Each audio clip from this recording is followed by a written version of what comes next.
welcome back to the round table. I've got an interesting group today. Aaron J was supposed to be here. He gave me one of my favorite movies of the current year and then decided to not show up. So, shame that I couldn't tell him how much I loved it. We will talk about 1977's House. That was Aaron's movie. We'll talk about that later. Scott is normally here by video, but a computer person has taken his computer hostage. So he's by phone, so he's just audio only. Scott, how are you doing today? And what did you bring us? Yeah, I'm just appearing video for a second so people know that I'm all right. Wellness check and everything. I'm good. As you said, computer issues, but we're gonna power through. The movie that I brought is To Be or Not to Be, the classic comedy. It's been, there's several versions of it, but the I think it's 1942. I don't know why I'm blanking on the year, but I believe 1942. Ernst Lubitsch screwball comedy set during World War II. That's kind of a satire of Nazism, among other things. And it's a movie I watched a couple of years ago for the first time, fell in love with it, and I think it'll be a fun one to talk about. Mel Brooks has a version of this too. Yeah, he does. I haven't seen it, but I can't imagine it's on the same level. It would be way off-brand if you brought the Mel Brooks one, so this makes more sense. Yeah. Mark, more brand for Jake. Mark, the Hall of Fame person that has brought movies such as Varsity Blues, Spring, and the Power Rangers. What did you grace us with tonight, and how are you feeling? Yeah, I'm doing pretty good. It's always a relaxing Sunday evening here. I knew at some point I would bring a Mark Wahlberg film to the round table. It took a little while for me to do it. And I knew it was going to be one of two films. And I ended up deciding on Four Brothers. Because I think this is the panel I think is most likely to enjoy their time with said Four Brothers. My 13-year-old self, probably older, but loves you for this decision. I watched this movie way too much when I was a little, but I can't wait. Bill is back. Bill's one of my favorite people to bring on this. Last time he brought a movie that featured a dog killing and kind of turned the horrified the panel. Wasn't his intention. Picked a good movie. This movie he brought today, I thought was a Photoshop made from the 90s that just didn't seem like a real movie. It is real, but how are you and what'd you bring? I am doing very well, thank you. Today I brought 1995 Spoke, which stars Harvey Keitel, William Hurt, many other people. We'll get into that. And I brought this because this was like a movie I've been wanting to kind of go back and rewatch for a while now. I don't really get to dive back into my 90s as a film bro indie nerd, which is pretty much what that's just what I was. So this was deep in my I have to watch everything Harvey Keitel said yes to era. So that's why I went with this one. Last but not least, some people would probably not see this one happening. My biggest rival in the trivia space possible. Some would say that we possibly hate each other. Not true. We disagree a lot when it comes to a competitive style, but I'm so excited to actually have him on and actually talk about movies because he was, when he showed up on Logged It and talked about movies, he's very interesting and has a really good perspective on film, so I'm glad to bring him on. Jake, how are you? What'd you bring? And how much on a scale of 1 to 10 do you hate me? Thank you. I'll answer those prompts in order. Okay. I'm a little sleep deprived, if I'm being honest. It's been a long couple days for me. Okay. But I brought A Knight's Tale, the 2001 medieval sports movie starring Heath Ledger and a whole cast of characters. And I brought it because I usually kind of get accused, specifically I'm talking about the panelist who is not here, of having very cold takes when it comes to movies, and being kind of having sort of a conventional opinion about like, if a movie is bad, I think it's bad and so forth. But this one is kind of like, I feel like I'm on an island and loving it as much as I do. I don't think most people hate it, but I think there is not the level of enthusiasm for it that I personally have. So I thought it'd be interesting to sort of explain why and gauge what other people think of it. And then in terms of whether I hate you or not, like, yeah, I hate that you beat me in like managing and stuff, but like that is indisputable. But outside of that, you've been pretty nice to me, so I have no reason to actually dislike you as a human. So I think today will go just fine. Yes, absolutely. Me and Jake are we're super competitive, and when it comes to wanting to win, we both want to. So that will always shine, and we will always say things between the rounds, but mean them probably not if we're being transparent. Some things maybe, but I will say two of the people. Oh, I brought Witness for the Prosecution. I'm feeling really good. Courtroom movies are my favorite kind of movies. That's why Scott's my favorite person. No, not really. But I just like courtroom movies. I find them really fascinating. If they're done well, they're some of the best in cinema. If they're bad, I find some enjoyment. They're jury people duty. Yelling. Yeah. So it's an older one. I feel like it gets better on rewatches for me, but I'm interested to see how everybody felt if they've got a first time watch. Two people on this panel picked like two movies from my childhood that like were cornerstones that I watched all the time. So when they popped in, I was really excited. But we're first going to start with Smoke. I want to lead with this before I pass it to Bill because it is his movie.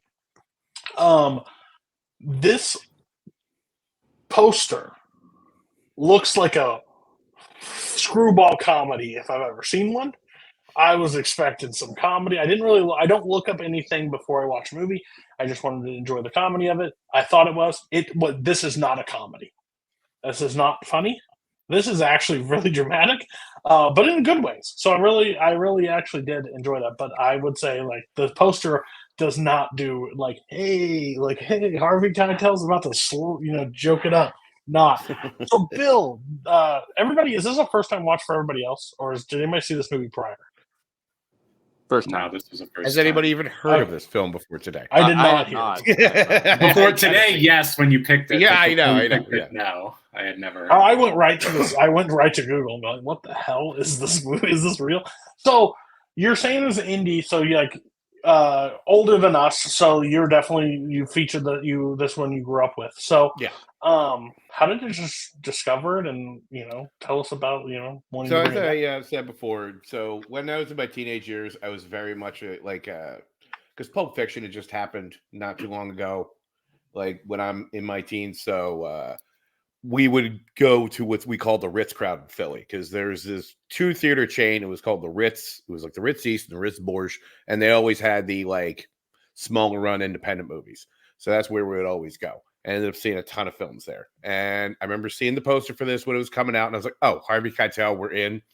And so I actually saw it in the theater, and I saw it like one or two more times after it came out on home video. And this movie just kind of clicked for me. And it's like, nothing really happens much in this film. It's very much just these are kind of like days in the lives of these people, and they're kind of interconnected. And that's kind of what I liked about it. It's rare that you get a movie, well, for me, anymore, like where it's dialogue. Oh, the whole thing rests on dialogue. It's just their interactions with each other, the things they're talking about. And everybody is just fantastic in this front to back. Like, I love Harvey Keitel. He's like, just the tobacconist. And then William Hurt playing the guy who's like still kind of not fully over the death of his wife, and him reaching out to, and I'm going to mess this guy's name up, Harold Perrineau Jr., who it was funny going back watching this now that I know that he was like Lost. So I was like, oh my God, this guy always looked like that. Even he's got to be like 10 in this film. And so this was just like me and my friends would love these kind of movies, and we would go and see this kind of stuff all the time. And I love the thing that always stuck out to me was and it's the scene where he's like, oh yeah, every day I go and take a photograph at 8:00 and I do it like clockwork.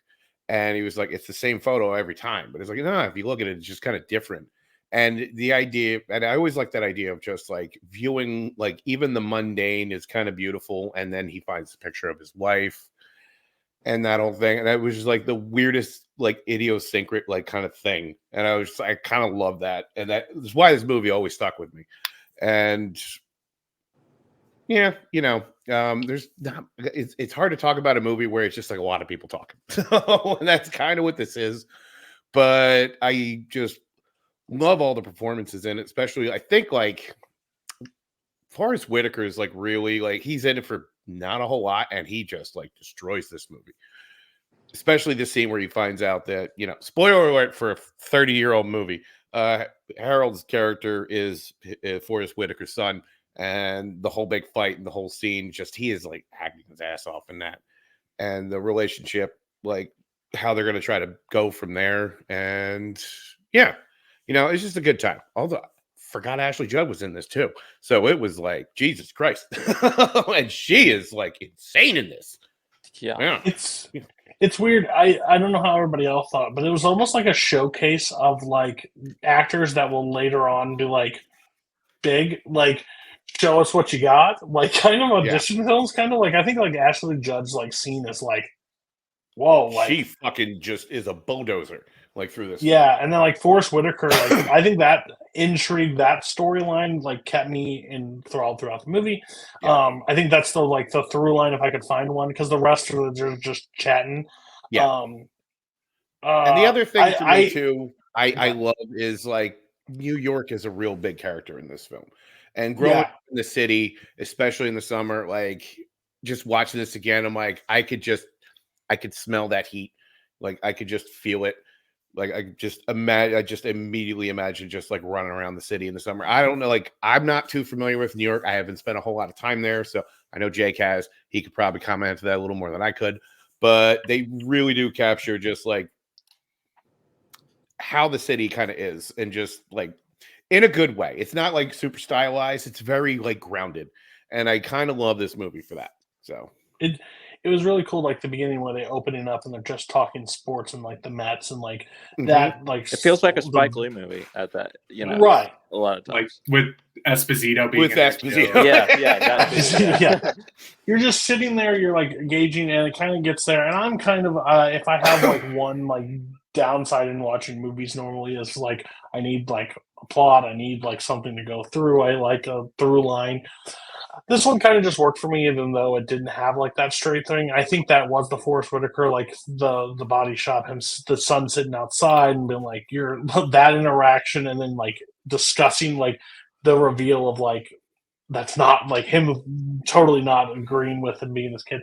I thought that was a really interesting time. But what was everybody else's take on the first time watching this? Like Jake, you have a New York like tie, so you can touch on that too. So. Go ahead. Yeah, I'll go into that briefly. So I lived in Brooklyn for about 6 years through a lot of my 20s.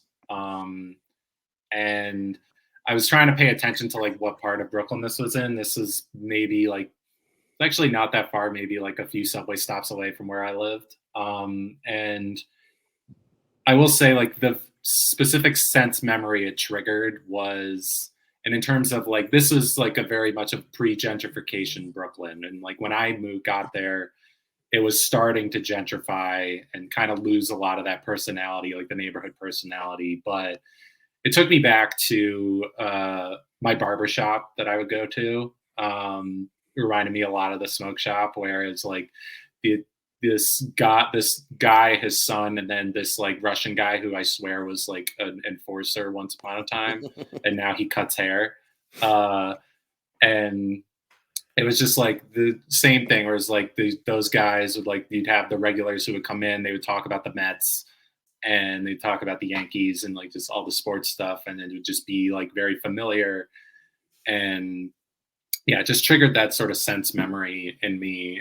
But in terms of the movie itself, like beyond the whole New York part of it, which makes me, I'm always a sucker for a New York movie, having lived there for as long as I did. I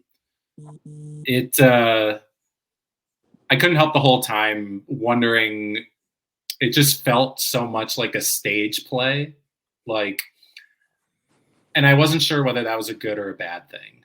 Like, it felt very much like, oh, I feel like it would have hit me a little more if I saw it on stage, as opposed to like, does it justify itself as a movie? And it's not to say that I wasn't interested. I mean, when you have that cast and they're all really good, I particularly liked Harold Perrineau.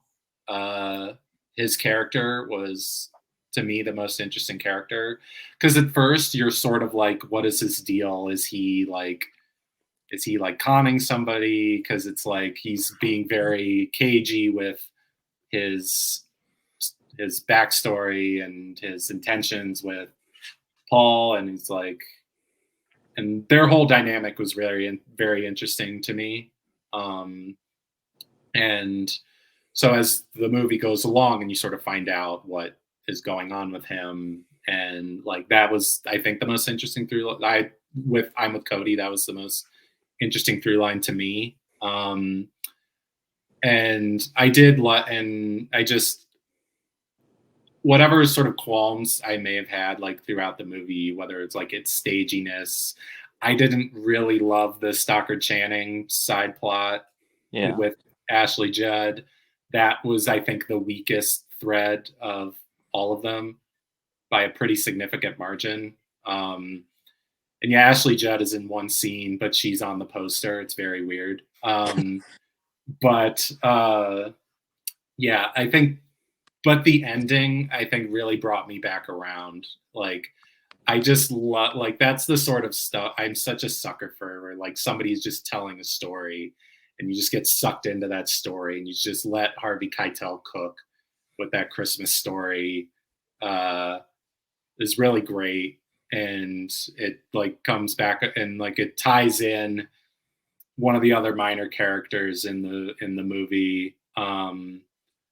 And then the choice to then later reenact it over the closing credits with the Tom Waits song, I just really dug that. Like, just as that was sort of the part, that was sort of where I was like, okay, now I understand why this is a movie.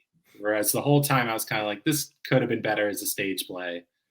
But then towards the end, you're like, okay, this is why this is a movie. And I really liked that. And yeah, I had really no idea what to expect, because it's like, yeah, you're sort of like it's very 90s, this movie, for good or for ill. The thing that the casting that like took me completely out of nowhere, I didn't even realize it until after the movie, that Jared Harris is the guy who hangs out in the smoke shop all the time. Yep.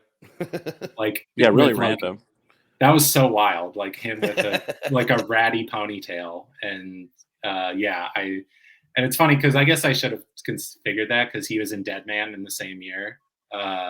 So he was like doing weird indie stuff, American indie stuff in 1995. So yeah, that was just pretty wild. But yeah, I'm glad Bill picked it. I'm glad he sort of went off brand and we didn't have to watch a Shannon Tweed thing. Next one time, it's gonna happen one of these, and then Cody's gonna just completely make it a disown special. Yeah, but no, this was I'm glad I watched it though. That's for sure. Yeah, it's Scott or Mark. It's an interesting movie. I was really interested to watch it because it, I hadn't heard of it, like we all said, but it definitely, contrary to Cody, this definitely seems like my kind of movie. Like I'm all about the no plot, all vibes sort of thing.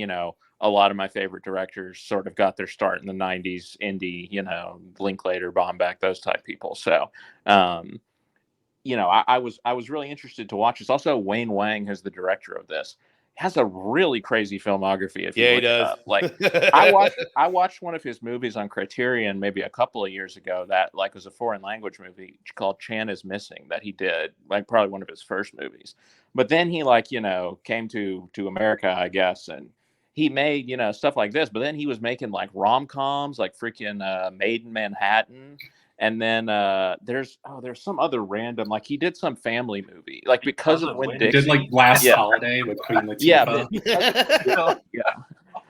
So really crazy filmography. So I was interested to check it out for that reason, because I like Chan is Missing a lot. But and I liked it. I did. I wanted to like it more. I felt like I should like it more. I was kind of just like waiting for the moment, like, Jake was talking about when, it kicked in, and it kind of got there at the end, but I think it was just a little too inconsistent along the way. I think, it actually didn't commit as much to the no plot, all vibes as I wanted, because they introduced this element of like the money, right? Which is like, he gets it after the robbery, and then, he's got to give it back. And then Augie is going to give it to Stocker Channing's character, for the, and it struck me as sort of this very sort of hackneyed way to like connect all of the characters. And I'm like, you don't really need this element to connect all the characters, right? Like they all live in the same area. They're all sort of gravitating around this smoke shop and whatnot. I feel like you can just stick with that, right? Like you didn't really need like this whole element of the money that like is kind of linking all of them together. So I didn't really necessarily love that. I do think, yeah, certain segments of the movie are more effective than others. The daughter stuff, yeah, I could have taken it or leaving it or left it, honestly. So that was a little bit of a weak point, but I do like the performances. Yeah, there's some really good stuff in the Forrest Whitaker subplot. I do like the scenes, especially like the beginning. Like, again, in the beginning, I was like, oh yeah, this is what I want. Like, just, dudes rocking at a smoke shop, just chatting it up. But I don't know. It was just kind of at the end. I was just like, it felt like I was missing something. And I don't know if I can point exactly to what it was, but maybe it was just a little bit overstuffed. For a movie that needs to just kind of coast along, right? I think maybe they tried to do a little bit too much with these different characters' stories, and the whole element of the money and the robbery and all this, like it felt like a little too much trying to introduce a plot where there doesn't really need to be one. So I definitely like the movie. I'm definitely glad I watched it, and I would recommend it, checking it out, because it's an interesting sort of curio of the time. But I don't know. I think there's other movies of this era and type that I would gravitate towards more. Save the best for last. Go ahead, Mark. Oh wow. Okay. Get out of here, Scott. He hit the wrong button. I'm pretty sure. This is kind of interesting. Like I was really expecting kind of a bit, just kind of given what I know Scott's taste, a bit of a glowing review, and then I was going to be the only guy who's like kind of lukewarm on it. But Scott, perfect lead in, at least for that. I mean, because I'm at least sort of similar, where I do kind of like, I like a good hangout movie as much as anybody. Like I don't like that, like as long as you kind of have interesting stuff going on, it doesn't really matter for me. And sort of like Scott, I was kind of, it just kind of felt like, I'm halfway through the movie. I'm kind of waiting for stuff to happen. I'm not even really sure what was the point of like some of the like some of those like chapter breakups. Like it wasn't like we kind of followed those characters. It just kind of, the story just kind of went along. We just kind of threw that in there because like it, and I think in general, like I wasn't super I wasn't super invested in at least half of the characters. I liked the presence of Harvey Keitel. I wasn't super invested in his character. Kind of the same with William Hurt. I thought the story that was going along with him, and he's watching over this kid, like, which, by the way, like it was a little jarring to see like Harold Perrineau as like a as like a 15-year-old kid. Like it was really weird. He looked super young, but like that. But like I wasn't super invested. Like I did like Harold Perrineau's story. I thought his was interesting. At least going into Forest Whitaker, it led into the best scene in the movie. I mean, when he actually does confront Forest Whitaker and tells him the story, like it's really good. And Forest Whitaker acts his fucking ass off in that scene. It's incredible. And like I don't know. And then like it is kind of weird. It feels like it's a lot of kind of waiting around for stuff to get super interesting, and then we get hit with the very ending, and the ending is kind of awesome. I was expecting this to kind of just kind of go away, and then we get hit with this kind of neat story, and with probably one of the most interesting end credit sequences I've ever seen. Of like where, yeah, like where like the movie would have worked in general if we don't see that part, but I'm kind of glad that we kind of get a little middle ground of where we just kind of see it take place, like over this. Like it's kind of here if you want it, and or if you don't, like you just take off and never points to me. But I don't know. Like I just think in general, like I thought I would be a little bit more invested in the characters. I like the story fine. I think every performance in it's fine enough. I don't think anybody is really like super out there. I think the only one that is a little weird for me, I think we kind of mentioned before, Stalker Channing's character, because she just feels it's so. the eye patch too. It's Yeah. It's an odd decision. She feels super like it feels like there's like rider touches like all over her. Like what are you doing here? Yeah, Mark, it's interesting you point out the chapter titles. I think or the chapter stuff. I think that's like a good point because I just started thinking because Bill brought up Pulp Fiction, right? Like the year before Pulp Fiction comes out and like is obviously like a huge sensation, and it just makes me wonder if stuff like that is like the studios being like, oh yeah, this is what people love, right? Like people love this way of telling stories, right? They love like the chapters, they love the interlocking like characters and stories, and like maybe there's like a briefcase or something, right, that ties everyone together and whatnot. And I feel like obviously it works really well in Pulp Fiction. Maybe they tried to force it a little bit into this. I don't even know if that is realistic at all, what I'm saying, but I don't know. It does just come to mind because it was that time period, and it does sort of have some of those same sort of hallmarks as Pulp Fiction. No, I can definitely see what you were talking about there. I think I'm a little bit more positive than you guys, but I do agree that I would be wrong. I would assumed if I placed bets, I would assume this would be like totally a Scott movie. Because if Scott is Bill's age, Scott is Bill, like going to those theaters. Like that's This who is your future, Scott. This is your future. You're gonna watch all Yeah. the Aniston Ayers movies later in life. I'm not becoming a Phillies fan. I'm not becoming a Phillies fan. No. Oh, you fucking will. You might have more happiness if you were a Phillies fan. Maybe. All right, so off topic real quick, just to show you. So this is fun. I dug this out. This was given to me a long time ago. So this is actually the script for this movie. So we got it in a book form. So it's this. So here's what's funny. It's this movie and its sequel, Blue in the Face, that it actually got, which came out either the same year or a year later. It was the same year. I looked it up. It came out like 5 months later. Like they filmed it in 5. They filmed the sequel in 5 days. It's wow. It's a film that happened. So I won't talk about it. So it's not good. Is that what we're saying? I wouldn't really recommend. It's some choices were made in that one. So okay, fair enough. Madonna as a singing Telegram Girl is a little weird. So yeah, it's bizarre. Anybody that's not Jane Weedland that's playing a singing Telegram, that's not going to go well for me. I'm just going to say that right now. Even if it's Madonna, but yeah, no, it's weird. It's weird. So when you said Singing Telegram, though, I was like, wait a minute, what? But then totally not the movie that I know.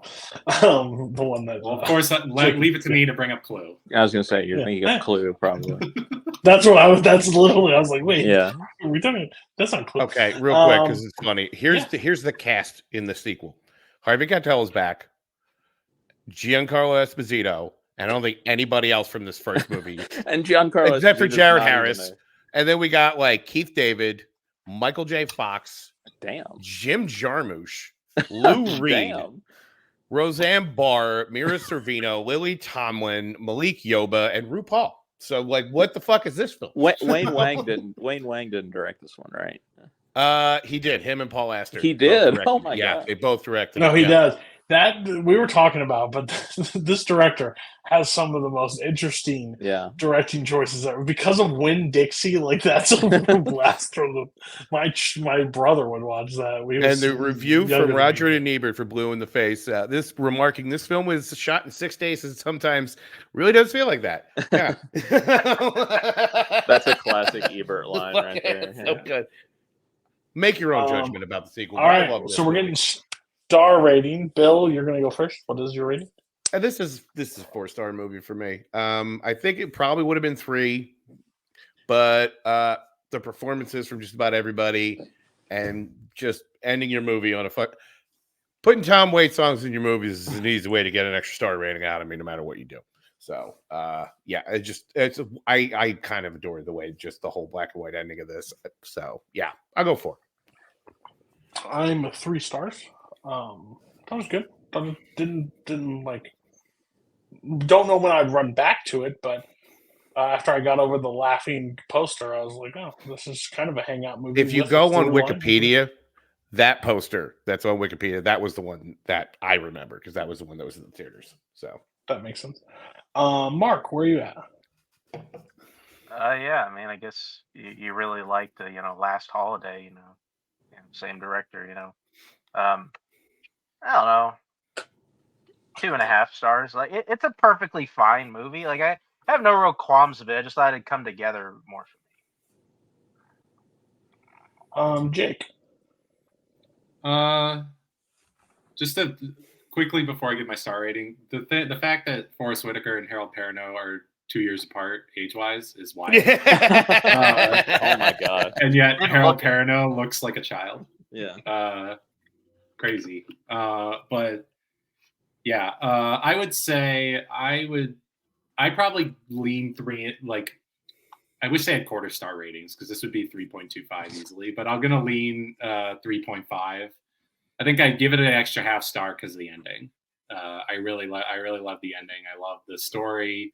I love the formal choice to reenact it in the black and white, the Tom Waits song. And I think that really brought home the movie for me, and just the idea of this, like, Keitel having this Humans of New York type project that he's undertaken for the last, like, 15 years. I don't know if you guys are familiar with that Instagram page, Humans of New York. Yeah, that's cool. So definitely gave me that vibe.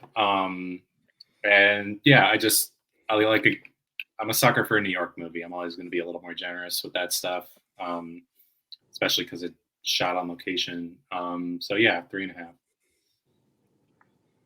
Scott. Yeah, I'm giving it 3.5 too. I mean, maybe I probably emphasize the negative a little bit more, but that's just because I enjoy this type of movie so much that I'm always just gonna give it a basic rating of 3.5. Probably, it could have been better though, and there are better examples in the genre. Fraud. That's all I'm gonna say. I thought I was more positive than everybody, and I gave them the lower rating. So my bad. Clearly I didn't read the room. Next up, I believe I said Four Brothers. Four Brothers is next. Yeah. Four Brothers. What if there were four brothers? This has got all the early 2000 cheese. The most TNT Sunday afternoon movie that there's ever been. Yeah. Except for mine, honestly. And when Mark was describing this panel, he had Scott Harvey in mind for this. Like, he thought this is going to be a surefire hit. I bet he did. Yeah. It pulls like some of the best actors of our time into this film. And also Andre 3000, Tyrese Gibson, Karen Howard, the guy who thinks 2 + 2 = 5. Yeah. Oh man, this is the movie that my parents hated me watching because it was like overly violent. And my siblings would always be around, but man, did I love it. I would say, if I could go back in time and keep something in when this came out and like not revisit it, I probably would have this one, because in my head this is a landmark in cinema. Unproblematic fave, yeah. 32-year-old Cody. I can see some issues. So Mark, I already know why you love this movie, because there are certain times that we overlap and it just works. Just take us away. Is that interrogation scene with that wonderful montage that they do of just the cops beating the fuck out of every one of them? Like, what great long, like, they tell us the truth. They just beat the fuck out of them. And still I was fucking your wife. Pop! Yeah, it's nice to see realistic portrayal of love. And then the girlfriends are just screaming at the cop, like, you can't hit him. They've already hit him. They've already beat him. They have been since hit. Yeah. And then the wild shootout that happens inside the house, like at the house. His brother just walks up and gets shot. Mark Wahlberg throwing that piece of brick at that dude's head when he does a gun will always be one of my favorite moments because he just, it just beats the fuck out of him. So yeah, Mark, take it away. Four brothers. If there were 5, there would be less drama. They'd be able to handle it. 4 is a perfect number. I never thought about it that way.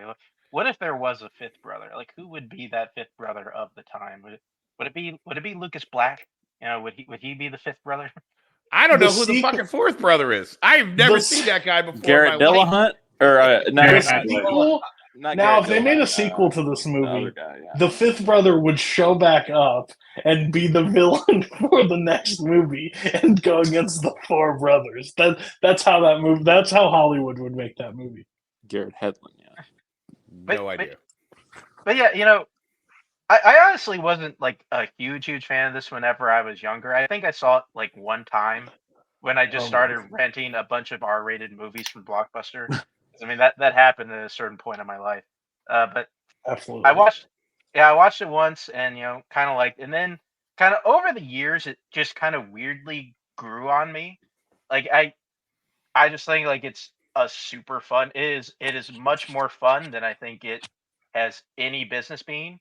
And I think the 4 main characters I think have weirdly good chemistry, and that's kind of odd, especially given that you kind of brought this up, Cody. The most accomplished actor of the 4 at that time is Mark Wahlberg.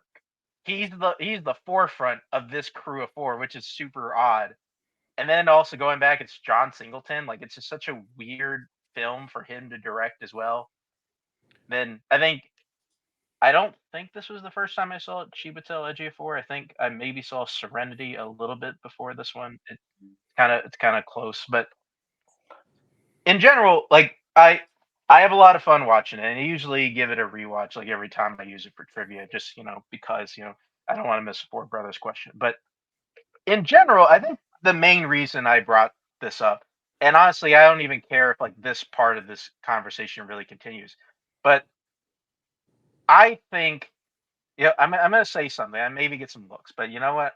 This is sort of the reason why I think 4 Brothers is Mark Wahlberg's quintessential performance. This is the quintessential performance of Mark Wahlberg's career. So you're not saying best. You're not saying best. I'm not saying most best. Mark Wahlberg. Yeah. It's probably the guy who was most like Mark Wahlberg in real life. Basketball player. No, this is the Mark Wahlberg if he was on that plane. Yeah, that he would have been able to stop 9/11. Mark Wahlberg would think he could have fist fought 9/11. Absolutely, he would have stopped 9/11. The 4 brothers, Mark Wahlberg would have stopped 9/11. I would just rolled in there and be like, "Look, why you taking over this fucking plane, yo? How's your dog? How's your dog, man? What are you doing? What are you doing? This is a plane. This is a plane. You off the plane. This is going somewhere, man. You can't do that. What are you doing, man? How's your dog? I was clicking between tabs and I pressed. I knew you did. The 4 brothers were left when. Say hi to your mother for me, like. But you're right. This is the Mark Wahlberg that stops 9/11 from happening. 100%. Yes. I mean, yeah, especially whenever you go back and look at the stuff he was doing before. And he's honestly doing a bunch of shit that he has no business doing. I don't know if you guys remember The Corruptor. That was a weird fucking choice for him.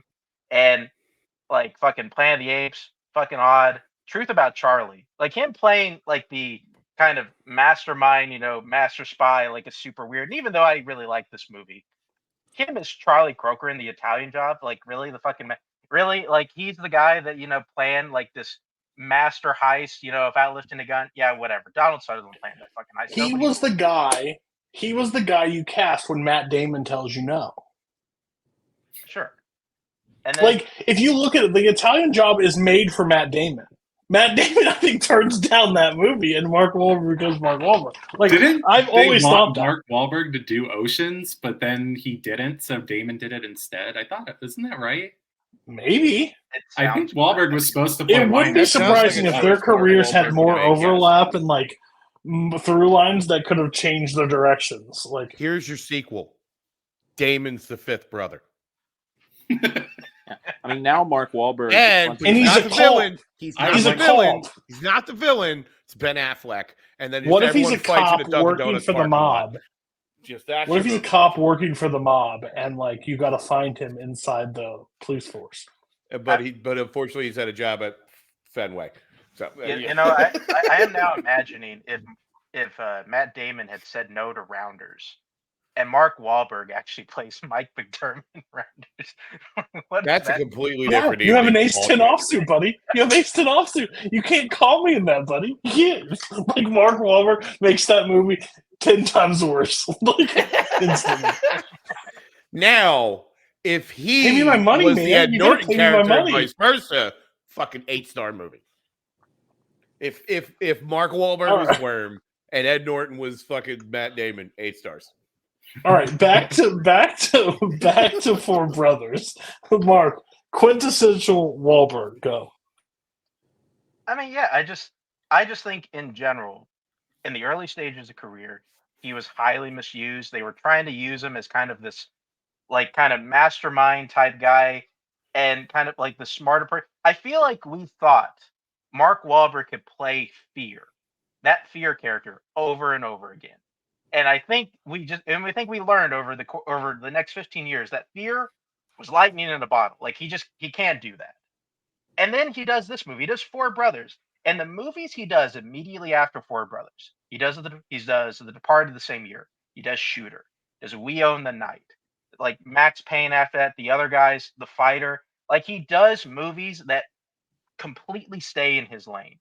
That completely stay in the everyman lane. The kind of the like almost like Vince Vaughn kind of quick talking, while also being like kind of doing like being kind of jokey. I think this is the first, especially like going back, it's the first time I remember like Mark Wahlberg kind of being intentionally funny in this career. And I think it's at least the start of that. I'm not saying like he is immediately funny after this movie, but I think it's kind of the start of him just kind of being almost like a wisecracking guy.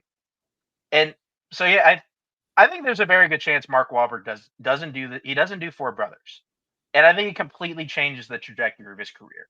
And I think there's plenty of actors that have like flashier movies of kind of where their careers took turns, but I don't think anybody really thinks at least the importance of what Four Brothers, at least in terms of Mark Wahlberg, how important I think Four Brothers is actually to his career. I'm not like you're not wrong, but I'm just thinking like that through line. If this man doesn't say yes to Four Brothers, who is Mark Wahlberg today? Like it's just, if Denzel does not accept glory, we would still get who is he? Day, though. That would happen. Yeah. Yeah. Well, yeah. I just remember this movie came out. School, it was very popular, and I remember a kid in school be like, "We would do that." Is if our mom got shot. I'm like, no, we wouldn't. Like, no, we wouldn't. Like, they're just doing it for their mom. No, they were already at a certain point in life that this all transpired. We would not come back and kill people. Like, it's not the through line. But would you do this other thing? Would you be taking a shit while your other brother's taking a shower? While that brother's also checking like another brother for a possible STD. Yeah. Would you be doing that? Just very normal. No. Stuff. Yeah.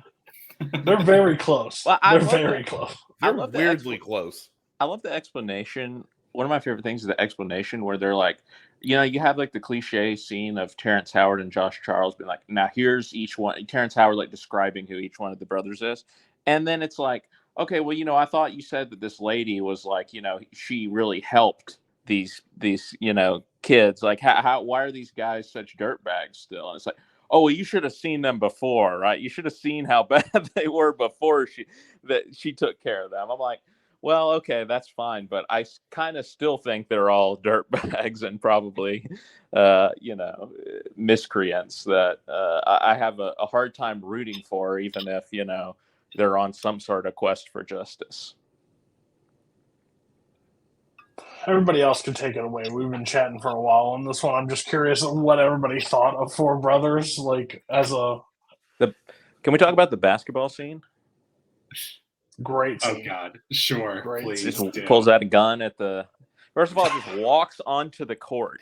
Imagine like, if in that the middle happened of the today. game. Yeah. Like, Yeah. imagine A white you're at a man doing it. basketball game, and then you're like, "Is that Mark Wahlberg?" Yes, honey. And I believe he's firing a gun. And then I think we pulled have out to my run gun. now. Not especially Like having a gun. indoors, Like the amount of like, it's just enough cheese like turned up to a point of like this movie could like be like a really gripping crime movie, like with a different cast choice. I think because I think Tyrese Gibson and like Andre 3000, like and whoever the other brother is, you can't act like whatever you want to believe. The Tyrese biggest is trick an they ever awful played in actor. Hollywood, Yeah. huh? Tyrese is just an awful actor. Oh, yes. I do want to sort of butt in though about Tyrese being Yeah. a bad actor. I would say he has one movie where he's pretty good, and that's his first movie, which is Baby Boy, which was also yes. directed by John Singleton. Yes. Baby Boy is actually a really good movie, and I was really surprised when I first watched it at how much I actually like Tyrese, because I just think of him as Fast and the Furious and being the most intolerable part of those movies. It's still fun though. And Well, went to space. debatable. He went to space. Put some respect on that. Yeah, the opposite. In a freaking Mustang. whatever it was. A Pontiac Fiero. Yeah. Well, that's my review for Don't Too play Fast, Spanish. Too Furious.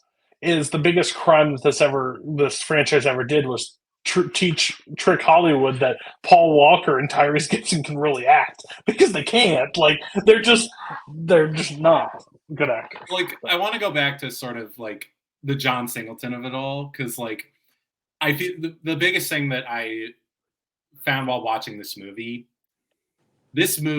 wants to be as good as John Singleton's version of Shaft is. Like, and I'm not saying that Shaft is good, like this great movie or anything, but I just think that as much fun as I had with Shaft, this movie wanted to recapture that so bad.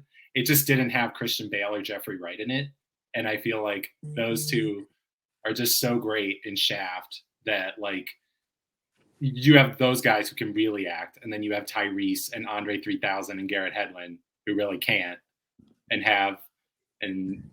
Garrett Hedlund has the charisma of like that picture on my wall over there. Like, yeah, I just felt like I found myself comparing it to Shaft, and it's weird that I'm bringing that movie up because I don't think many people like it very much, but I think it's like a pretty solid New York crime story that pays enough homage to like the tone of the original.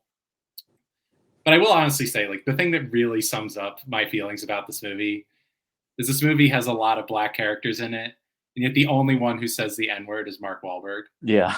in the whole movie. And that pretty much sums up how I feel about this movie. It's like, what are we Totally doing here? forgot about that. Yeah, the bowling alley. Yeah, I'm just like, what is happening here? That we're letting this happen. A lot of very offensive things that I feel like and I'm not trying to be like let's look at it with today's eyes, whatever guy, but like, No, in 2005. it was that's 2004. Yeah, exactly. And I do feel similar to the when Mark brought Never Back Down a few months ago, and I was like, this movie probably would have called me some slurs in high school. I feel the same about this movie too, honestly. Yeah. Because honestly, they are kind of going after Garrett Hedlund a little bit, like, kind of calling him gay and stuff. I think it's interesting because I think this movie works like in certain areas. I think if they had like good character actors in the roles of the other brothers, with Wahlberg being the heavy, like I think that works. Like, but they like casted around such weird choices. Like even in 2000, it's a weird choice for like Andre 3000 to be there, and like Tyrese makes sense at the time. Like he's coming off of when was Too Fast, Too Furious? Around the same time. A couple years earlier. A couple years later. Yeah, so around the time he's still probably like and he worked with Singletary, so he's got that. It's just weird. Like even the cops that they interact with are not like good character actors. Like there's so many people that I think could have just changed. I mean, put some respect on Josh Charles. I was just about to bring your perennial dirty cop. Like anytime he's in a movie, he's a dirty cop. Yes. So one of them, but I'm saying like there could be more like situational that just works like in that regard. I don't know. My major issue is that this movie also has way too much plot. Like it's like the movie should just be a simple revenge tale of like, okay, we're gonna kill the guy who, killed our mother. But they do that like 45 minutes into the movie, right? Like they kill the actual guy. And then it's like, now we have to have the rest of the movie where there's this like complicated plot, involving this like, big time criminal, Chiwetel Ejiofor's character. And there's the dirty cop, and there's it should just be like a simple revenge movie, and it should like run on the chemistry and interactions between the brothers. But instead it tries to be like this freaking crime epic, like other stuff that John Singleton has made or whatnot, like in the second half of the movie. And it's just, there's no reason for the story to go there. And also you don't have the actors to pull off that sort of, heft. I do love Garrett Hedlund's choice of tattoos in this. Like what they are like straight. Like we gotta make you look a little tougher than you are. Let's get some tattoos on you that just look so bad. But Bill, how did you feel? All right, so spoiler alert for the rest of the episode. After Smoke, every one of these movies is a first time watch for me. I have actually never seen this movie. It was just one of those blind spots I never got around to. Fucking hoot and a half I had with this one. To be clear, this is one of my favorite genres that I don't talk about a lot because like no one else but me really is like 70s blaxploitation. I fucking love 70s blaxploitation. This is like a 2005 version of 70s blaxploitation. Absolutely, that's what this movie is. And I kind of love it for that because blaxploitation movies are overly fucking complicated for no good reason, but it just works for me. I was fine with this. This is funny. This is fucking hilarious. I could listen to those four dudes fucking yell at each other all day long, looking at their dicks. Please, this is a movie for me. And I will say, Chiwetel Ejiofor, dude, he might be in the Dick Hall of Fame. Like he is so good at being. Yeah, he's the best performance. Is he though? Victor Sweet. Are you kidding me? Great name. Incredible character name. Great name.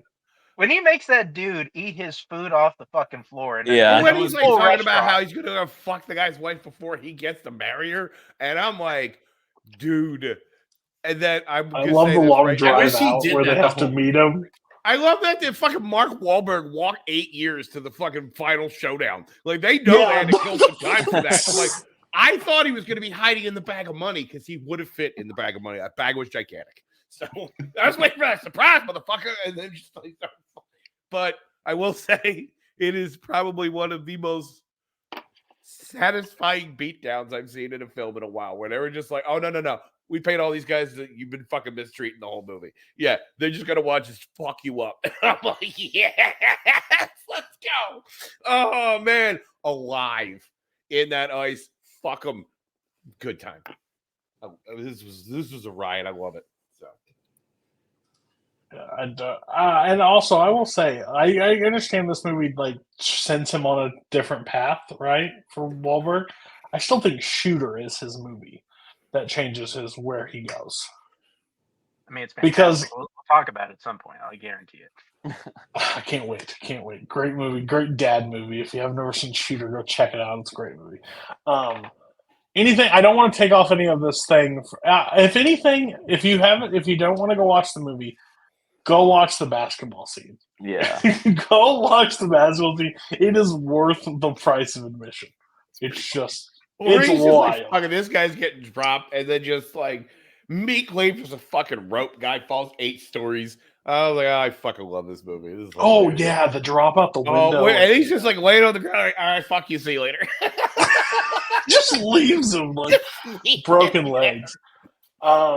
This is going to be a star rating. It's probably going to be all over the place. That's going to be interesting. Probably. I'm going to start with Mark. So, Mark, where are you at? Yeah. It's God, I just Don't lie to yourself. I can't do it. Yeah, this is the part where I really wish we did quarters. Because I know exactly. I do not do quarters. No. I know exactly where to go. But I enjoy this movie a lot. I've seen it a lot. I'll give it 4 stars. One per brother. One per yes. If Well, that's then not your one of review, those you're stars should be a wrong. half for brother number 4, Garrett Head Rush, whatever his name is. I still love Garrett Hedlund because he apparently grew up around where Koho went to where lived. Yeah, he's Minnesota. And they talk highly about him there, and he hates him. It's so funny. He thinks he's bad. It's great. Jake, what's your rating? Oh boy, I struggled because I feel like I'm probably on the lowest end here. Oh, that's fair. For here, I can't give this more than 2.5, and I'm leaning 2, because yeah, I just was not feeling the vibes of this movie. I just was like, and like I had said before, John Singleton did this better with Shaft. He had better actors. Admittedly, I'm a little biased. He had a better setting. I think like this movie, I don't think this movie justifies that it takes place in Detroit. It could have easily taken place in Los Angeles and just substitute like, I don't know, like street hockey for ice hockey. And you needed the cold. You needed the cold. I guess you needed the that cold. motherfucker in a frozen ass lake. He has to walk 8 hours like, to get to the final showdown. It's better over ice than it would be in the desert. Like, he started walking 3 days ago. Like, how is he just getting there now? This is why I'm sad that Aaron isn't here, because obviously Aaron, Detroit born and raised. This would have been. I would have been very interested in his thoughts on the local color of this movie. But which yeah, was dilapidated. I gotta give it 2. I think like I don't know, like I didn't really like any of the 4 brothers. I'm not a huge Wahlberg guy when he's trying to be like, I know he's not trying to be serious, but it's like, I'd rather him go like other guys, Mark Wahlberg, where he just like is like in that mode than this. And yeah, I just think John Singleton just did this better. It's like, do I feel bad that he only made 1 movie after this and it happened to be that shitty Taylor Lautner Pittsburgh movie? Yes, yeah. I do feel bad about that. So this because he had done, like I had sure, we can Crystal Skull this. We will Crystal Skull that right out of that movie. But yeah, because he had done some real he had done Too Fast, Too Furious, yes, but like I like Shaft and Baby Boy quite a bit in like terms of 2000s work that John Singleton had done, and this just feels like kind of a pretty big step down in terms of my enjoyment of it. So yeah, I'm sorry to be the turd in the punch bowl, but yeah, and Chiwetel is just like is in a different movie, and like I wish that was the movie that we were, because like his accent work all over the place. I kind of enjoyed that, but we'll always have the character name, and that's why this movie is 2 stars. Don't worry, yeah, Scott's coming. Scott will probably agree with you. Bill, where are you at? Oh, it's a 3.5 for me. Easy. Yeah. No, this is solid, good fun time. So you're just wrong if you don't like this. This is just hilarious. Sorry. 3.5 for me. I had a lot of fun. Just again, it should have stayed in 2005 for me, but because if you were told me then it was 5 stars and you couldn't change my opinion. Now I see there's some problems, but I still had some nostalgia. There's still some fun, and I think there's a group in this community that if we were all on call and popped this on, we'd have a damn good time. So that also would change it. But Scott, tell me why this is a 5-star masterpiece, and you're gonna hope it goes from the Criterion Collection. Yeah, no. This is 2 stars for me as well. Yeah, I wanted it to be campier than it actually was. I mean, it has its moments, but I like that Edgy-Force scene. Yeah, his introduction. But they were too brief, and like I said, it goes for like this gritty crime epic at the end that it doesn't earn that. So 2 stars. Maybe Denzel inspired his role for An American Gangster off of Victor Sweet. It's fucking great. I gotta change my name legally to that. That's a great name. Yeah, right. Next up, I'll be the turd in the punch bowl coming up. We're going to 1977's House. What the actual fuck? I'm sorry. I hated this. Another news water is wet. And when I thought it, yeah, right. When I thought it couldn't get weirder, it continued to get weirder. I am one of those people that I think like the best decade of like horror and everything is 70s. I think there's something about it that they just do super well. When I looked up the genres and saw fantasy, comedy, horror, I could have just ended it right then and there and knew what my opinions of this movie was going to be. What I will say, the way it's shot and the way it's like constructed, I can see somebody being like, this is so cool. Like, such an interesting concept, what they're able to do in the 70s and go just balls to the wall and just have fun with it.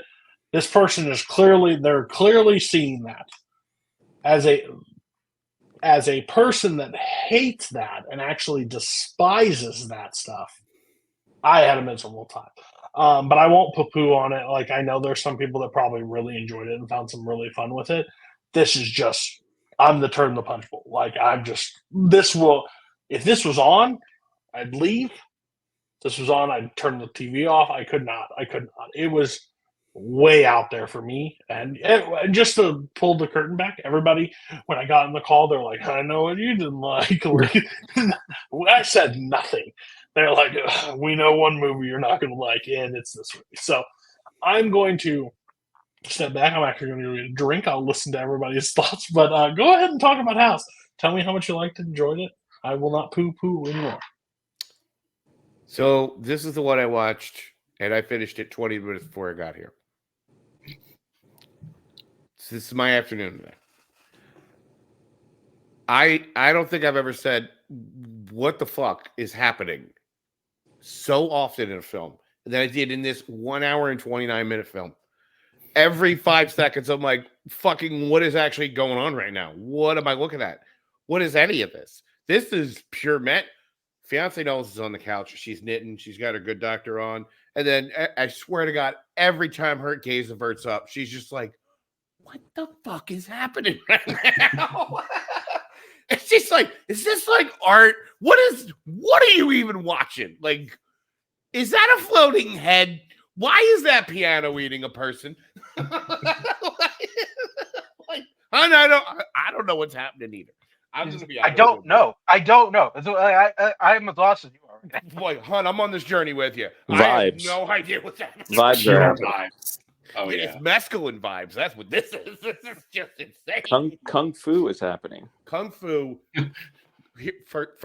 first off, is my favorite person in this film. Yeah. Everyone should have a friend like Kung Fu. Kung Fu is amazing. When Kung Fu died, this movie lost me. But how would you? First off, you obviously took Kung Fu away from me, and you took Kung Fu away by a lamp. She died the only way that Kung Fu could die, which is like in midair, in the middle of a kick, just like it's, somehow enveloped by a possessed light fixture. Like Melody, fine. Mac, who gives a fuck? I don't care about fancy. I don't fucking Kung Fu. How very dare you, movie? I mean, her legs had the spirit of Rudy, though. I mean, still finding a way. Yeah, really did. Yeah. What was it? What was it, like birds or something? She was like kicking at that one point in the movie. Fucking logs, fucking everything. Nothing escaped. It's shot amazingly. Yeah, I will say personally, I know you shit on this character, Bill, but personally identified very closely with Mac as somebody with similar eating habits. I mean, I do too, but that's why I don't like her. But she's also pointless. Yeah, a little bit too close to home. But yeah, she likes watermelon more than I do, though. That's about it. So fair enough. I think she likes watermelon more than just about anybody. I'm on the opposite end of Cody. This was like, I am not a drug. I'm just gonna say I'm not really a drug person. Like, I don't really do that stuff very often. Luckily, you had a simulation because that's nothing. Yeah, nothing more than pot, like in my life. So, but I wonder what this feels like. What that would be like. No, I did acid like, once. This is it. I was gonna say like acid or like this is absolutely this is a bad acid trip.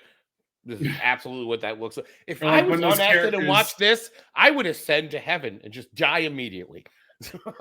like I do like I feel bad that this is the second time that I watched it though, because I feel like I did watch it like I think a year ago or so, and as soon as it was over, I was like, man, the next time I'm watching this, I'm just popping like a shit ton of edibles and just letting this movie take me for a ride. And sadly, I couldn't do that because I wanted to maintain my integrity for this year program.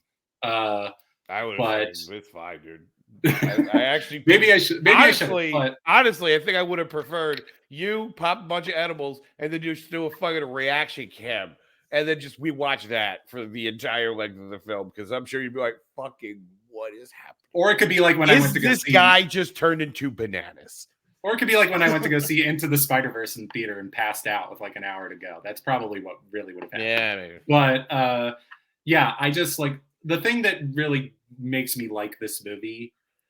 They are in on it from the beginning. Like, yeah, everybody knew exactly what they were making. Well, and the like, there's literally a kinds point of where it's like every them. time the aunt looks at the camera and she gives like her little eyebrow raise, like it happens multiple times, and you're just like, okay. Or even earlier, like when they first get to the town where her house is, and it's like there's like the painting in the background, and then behind it is the actual landscape. But like the whole time you're going, like it looks like a matte painting while they're on the train. It's like this movie knows exactly what it's doing, and it knows exactly how crazy it is. It's hilarious that I don't know if you guys looked into like the production of this or whatever, but they made this movie because Japan wanted to have an answer to, just see if you can guess. Japan wanted an answer to an American movie that came out in the 70s and was a huge hit. What movie would you think of? I would assume Amityville Horror. No, Jaws. They wanted This is the answer to Jaws. Japan wanted an answer to Jaws, and this was the movie that got made. Huh. Isn't that incredible? Okay. Connect the dots for me, Scott, because I'm not getting there. The house. I'm not getting there. I'm not getting there either. I read that on Wikipedia, and I was like, my jaw dropped. I mean, this is a Toho movie. It's like they make the Godzillas, and then they make this. What is going on?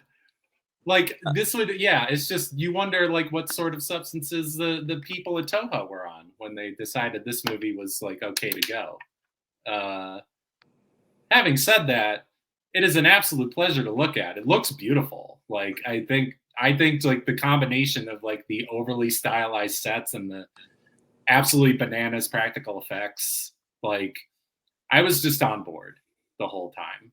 And like, yeah, the characters outside of Kung Fu, I mean, it's in their names. Like they have one character trait and that's it. And it's like, but that's a horror movie. It's like, you're not really going into a horror movie expecting like characters like in Smoke, you know? So I don't know. Dude, it's how like, much better would Smoke be if Kung Fu was in it? You could say that about any movie, honestly. I'm not. This is the rest of my life now. Movies that are approved when the character of Kung Fu from House is entered into it. Think of Paddington 2. Kung Fu? Dude, 8 stars. Yeah. No, actually 80. 80 stars. It would break the scale for Letterboxd. Like, honestly, I feel like you should do, like, in whenever Letterboxd review you do, like extra, like, build in, like, extra stars added if Kung Fu from House was in the movie. Like, I feel like you should make that your bit. Like how Mike Hanley House's bit. It's like a great fucking movie or whatever. Yeah. That should be Batman versus Superman versus Kung Fu would have been, that would have been it. That would have been my end game. I think goes from 0 stars to 4. Immediately. The cop, the cop who's like his assistant in Memories of Murder, I think he's also Kung Fu, right? Because he's always drop kicking everybody. in that movie. I think that's a modern day incarnation of this Homage. character. Yeah, You think director Bong is a fan of this movie? surely. I'm going to be honest Honestly, with I you. wouldn't put it past him. I thought this movie was going to be even weirder than it was, just based on some of the stuff that I had seen. How much weirder are you? How? I know. It's just, it felt like it took a while maybe to actually get to like the crazy stuff. I think it takes. That started kind of right away for me.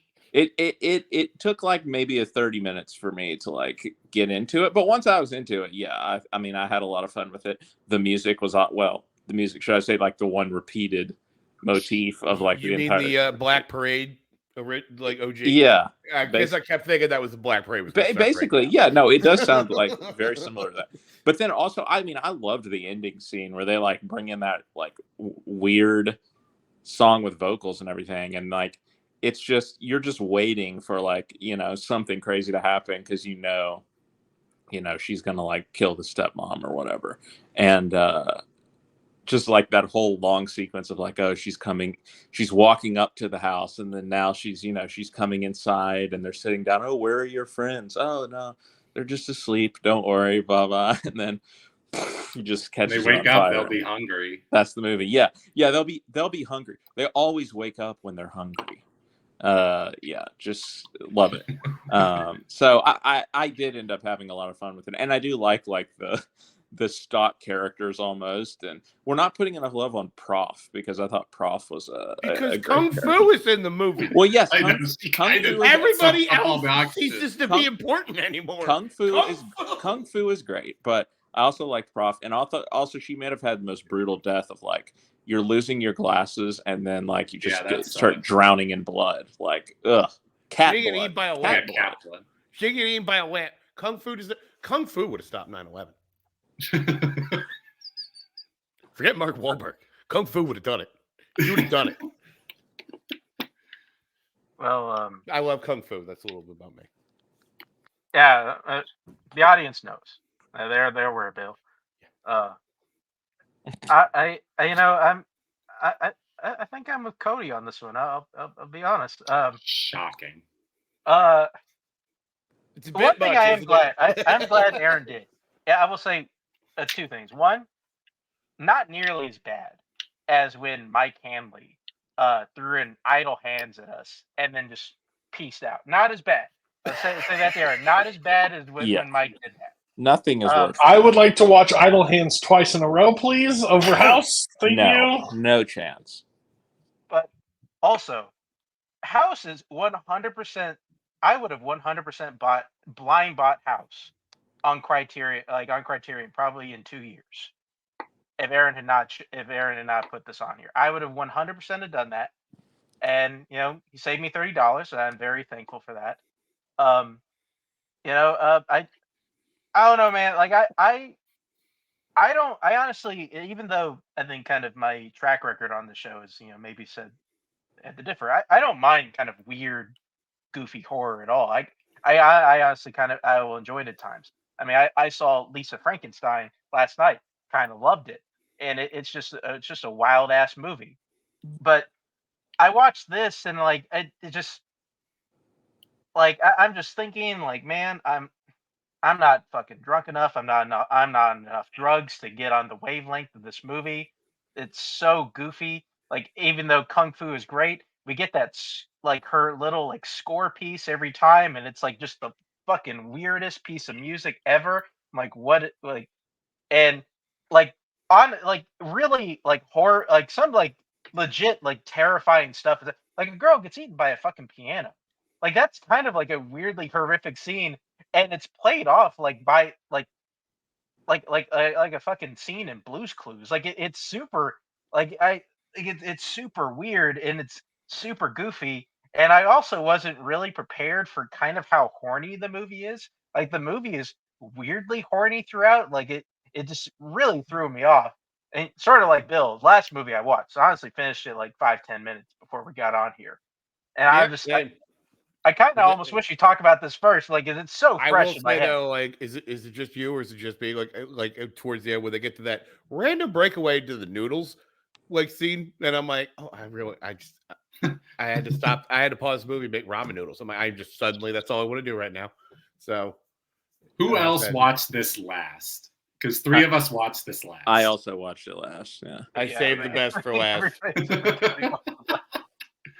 Cody's like, Nope. fuck This shit, is I'm my gonna funny get this Nope, coincidence. I knew what was coming. I literally, so like I have the headline photo like with her hand and like chopped off and stuff. I was like, yeah, we're not gonna wait for this one. We're gonna just get that one out of the way. At least it waits to get fucking weird, right? Not at all. Like this movie's just weird from the fucking get go. So at least it didn't like give me some false sense of hope. I do. Again, I just Have you accepted More- Kung Fu as your Lord and personal savior? It's no, really- but it's the re- no, you should. not at all. But the people, I just find it funny as like when it's like it's just a vibe, blah blah blah. Like I want nowhere near this fucking vibe that people refer to. Like this is a terrible vibe for me. But again, that's what makes movies fun, right? That you don't always have to agree. You don't always have to like the same things, and you get to talk about it positively. But holy shit, House is entering a special company on the show. I will tell you, in the honorary bottom Hall of Fame. Poggy Beach. Not that low. It will not be that low. Yeah. Because I still think there's at least a credibility on making this film. Like there was, like I can respect parts of it. Like I can respect what they did. I may not like it. Aaron's not here. I'm pretty sure Aaron would give it 5 stars. I think I'm he not gave it pretty sure. 5. Yeah, 5. Okay, so we'll go to Mark first. What's your rating? Kick us off.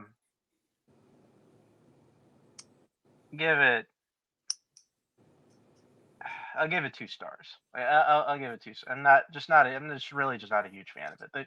There's some like it's weird and goofy and like kind of like there's some of the things I can at least admire about it, at least technical aspects, but it's just I'm just not in this movie's wavelength at all. Jake.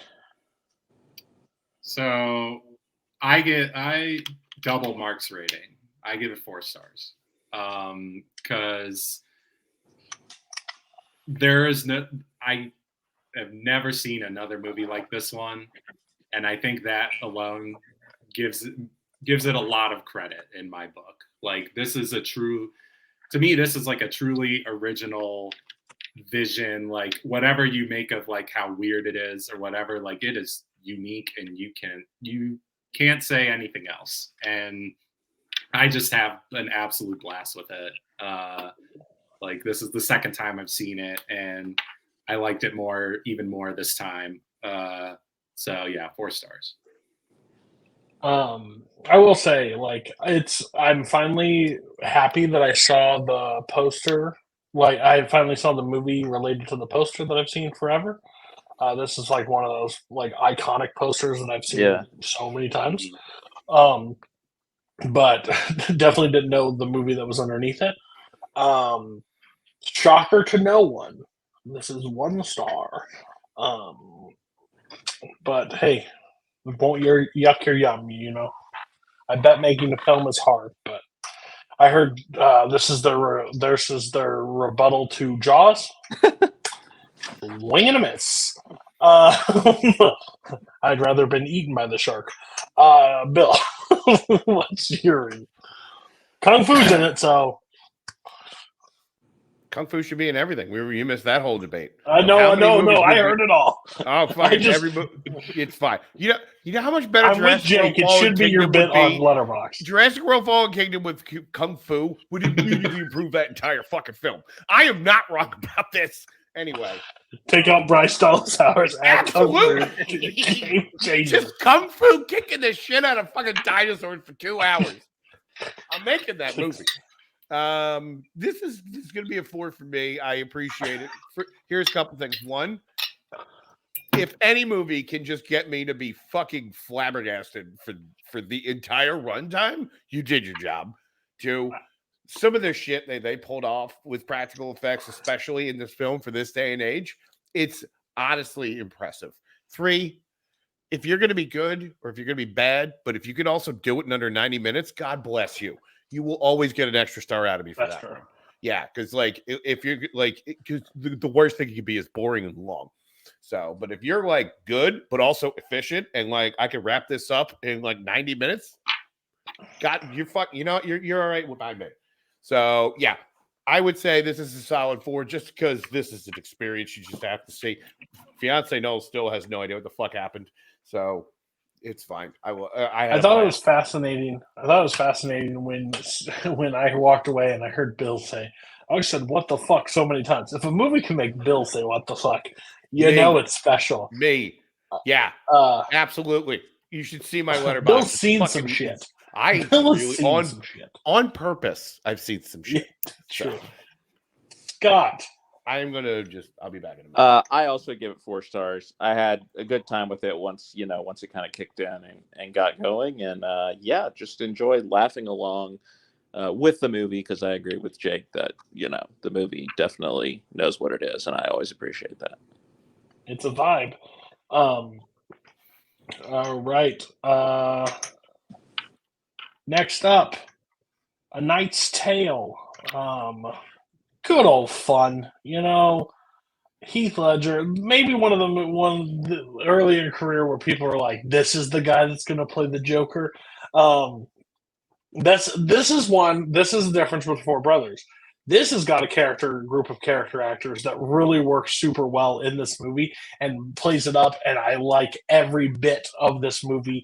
I'm kind of a sucker for this time frame of a movie. Like, I find it fascinating because I know very little of that time frame of like knights and jousting and all that entertaining, and just to put like kind of not a modern spin, but they have modern music. They do like that. They lean into it. They have a lot of fun with it. So it's really good.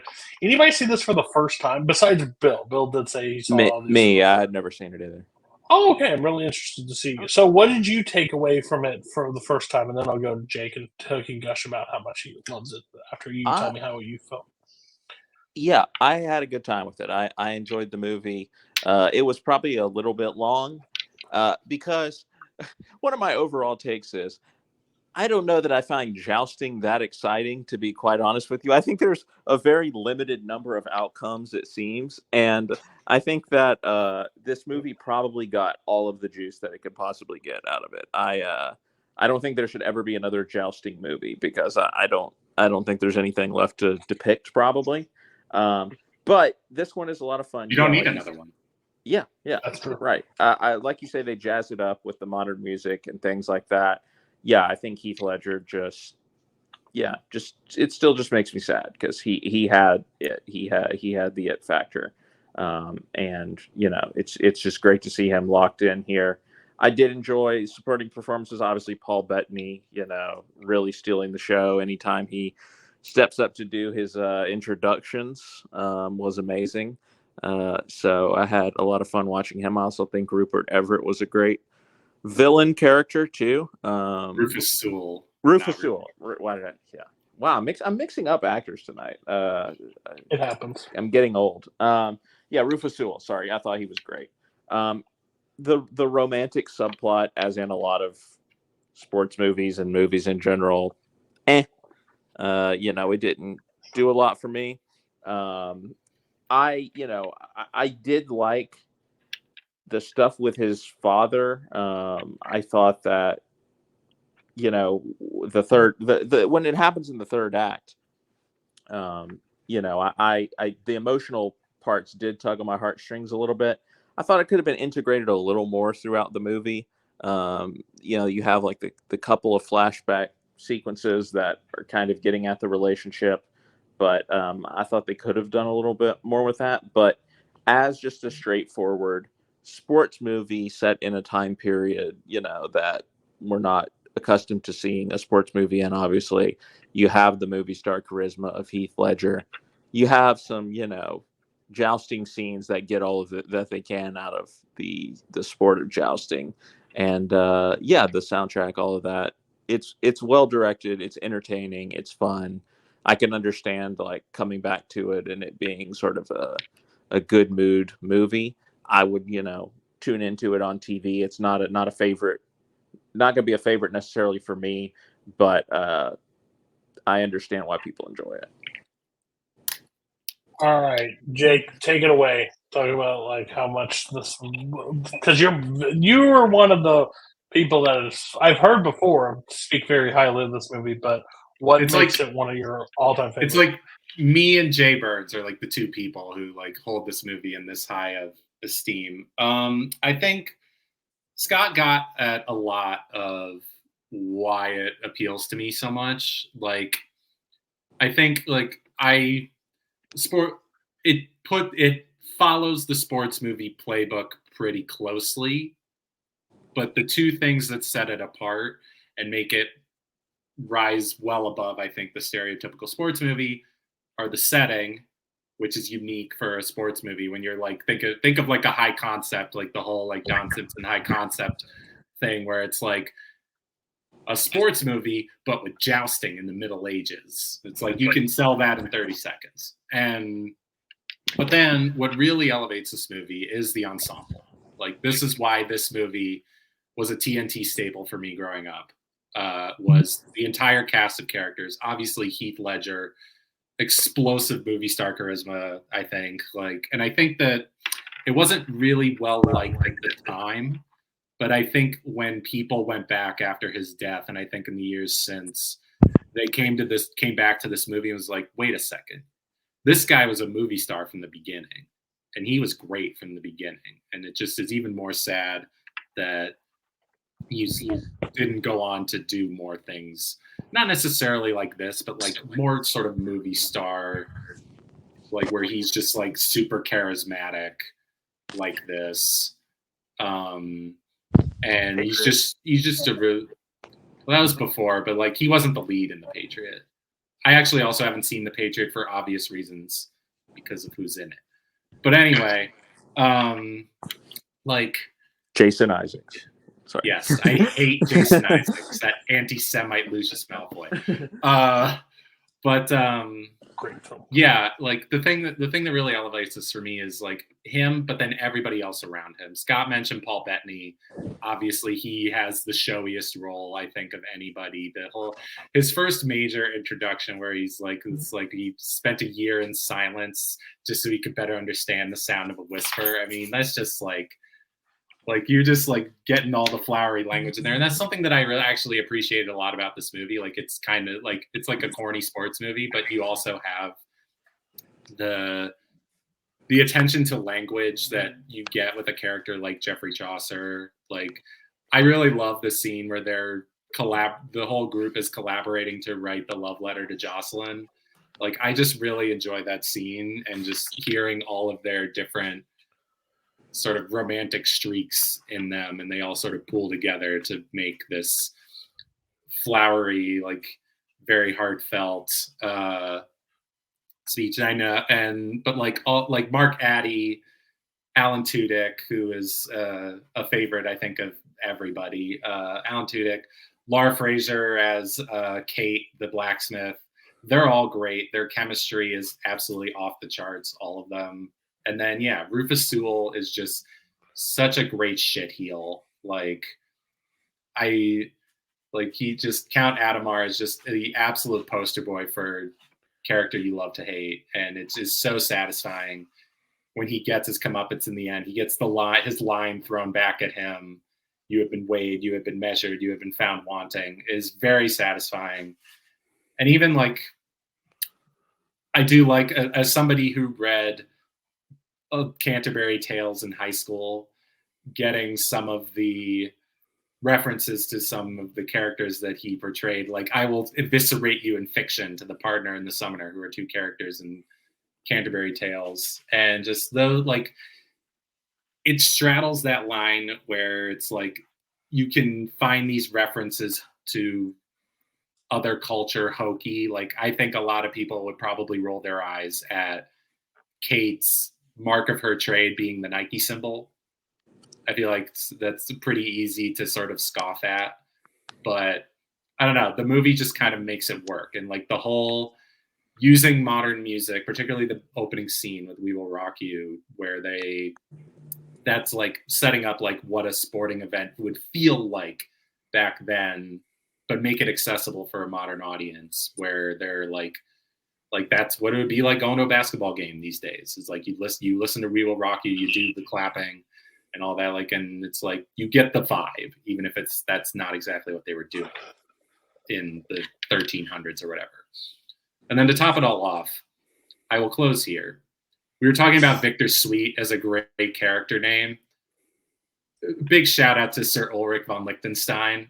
I mean, just all time stuff right there. Like, that just comes off the tongue so nicely.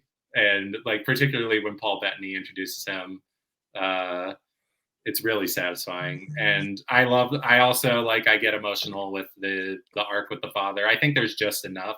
The movie is already 2 hours and 15 minutes, and I can understand why people maybe criticize it as a little long. I think they get it just enough, where you get the bond with the father, and he has his catchphrases like "follow your feet, change your stars," like simple platitudes that actually kind of carry some weight. But yeah, this is just like the ultimate comfort movie for me in summation, just because of all those elements. I think it works because of the sports element, but the thing about the sports element that really works for me is the four guys. Because they don't feel like here's a coach, here's this person, here's that. It feels like four friends kind of thing, like working together. They play off each other. They have gags back and forth between each other. That training montage, I've probably watched that scene probably more than anything, like set to Lowrider, which is just a crazy move. But like they sink, like he puts it through the ring and then falls in the water. Alan Tudyk, Paul Bettany, and then their back and forth and how they work together, like it had me from go as soon as like Paul Bettany stopped and like does his whole introduction. He's like the savior, the savior of Italian virginity. Like he just goes, and they're both just sitting there like, oh my god, can you please shut up? And like, and then Ulrich von Liechtenstein is like the ultimate like knight name that just works really well. But yeah, it has everything for me, because if you're going to do a sports movie, when you're away from the sport, do you have my attention still? Because you'll have me at the sports moments because I love sports. But when you're able to connect to the characters and have a good time, and it feels like bros are just hanging around, just talking and like helping each other get ready for it, it just works. Now I'm with Scott because it's like, yeah, this thing has definitely milked jousting, like everything you could possibly ever do. Like that's why, like, I think it's a part of the games like back then, but like there's probably some other stuff, but they pour really hard into it, which is interesting because but they make it interesting enough for me to care about it throughout, when it's a very through line process. Take the stick, hit the guy. Yeah, and then like the rules that they do for the scoring, it makes it easy for the audience to understand. So you're always aware of what the stakes are. Yeah. Every time two riders are going at each other. Overall, I didn't like the love interest thing. Could be a term for that. I liked it. I thought they both worked well together, so it made sense. It didn't seem like one brick. I think that's what. Oh God, Heath Ledger, like he was like that kind of, not rom-com, but he's got that in his bag, so it just works really well. He's able to pull that out. So no, this is a movie I watched all the time. If you would have told me when I was younger that Mark Addy is not going to be the greatest actor that ever walked the earth, because him and the Flintstones, like I love both, like stupid moments, but not Viva Rock. I think he's the Fred Flintstone in Viva Rock, which is even worse. But I had a bad childhood. But overall, like he's the greatest actor ever to walk the earth. Too bad it didn't work out. But yeah, great choice. I'm so happy you brought this. It's been probably 15 years since I watched it last, so definitely will not go 15 years now till I see it again. Bill, you were a first-time watch of this movie, so I'm interested to see how you felt about this, because I feel like you don't hate sports movie vibes, but we'll see. So the movie starts. And then I'm like, fiance knows is with me, and I'm like, how do they know we will rock you with the 12s? What is happening right now? Like, I didn't. What fucking what? What? How? Why is Lowrider all of a sudden? Once I got aboard, oh, this is just a sports movie. Got it.